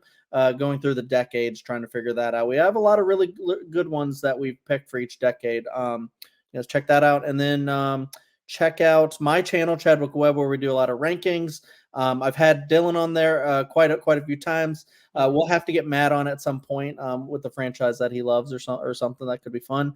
But we're trying to do a lot of horror stuff and do a lot of rankings. I also trying to do some reviews and stuff like that on there as well, and some reaction videos, trying to do more stuff over there. And then check out my Letterboxd as well, Chadwick Webb, and the blog that I sometimes update but I haven't done in a while, Clear Eyes Full Heart Reviews.wordpress.com. And thanks for having me on. This was great. I love discussing these movies. And one last thing, I know, Matt, you have to go, but also check out on December, I forget her birthday, but on Taylor Swift's birthday, Chad is doing a video on his channel where some of us are ranking her albums, and then I'm doing a bracket. Kelsey's going to help with that as well, of her songs. So a little birthday celebration for T Swift. And then all of us are going to play a round of football with Travis Kelce jerseys on.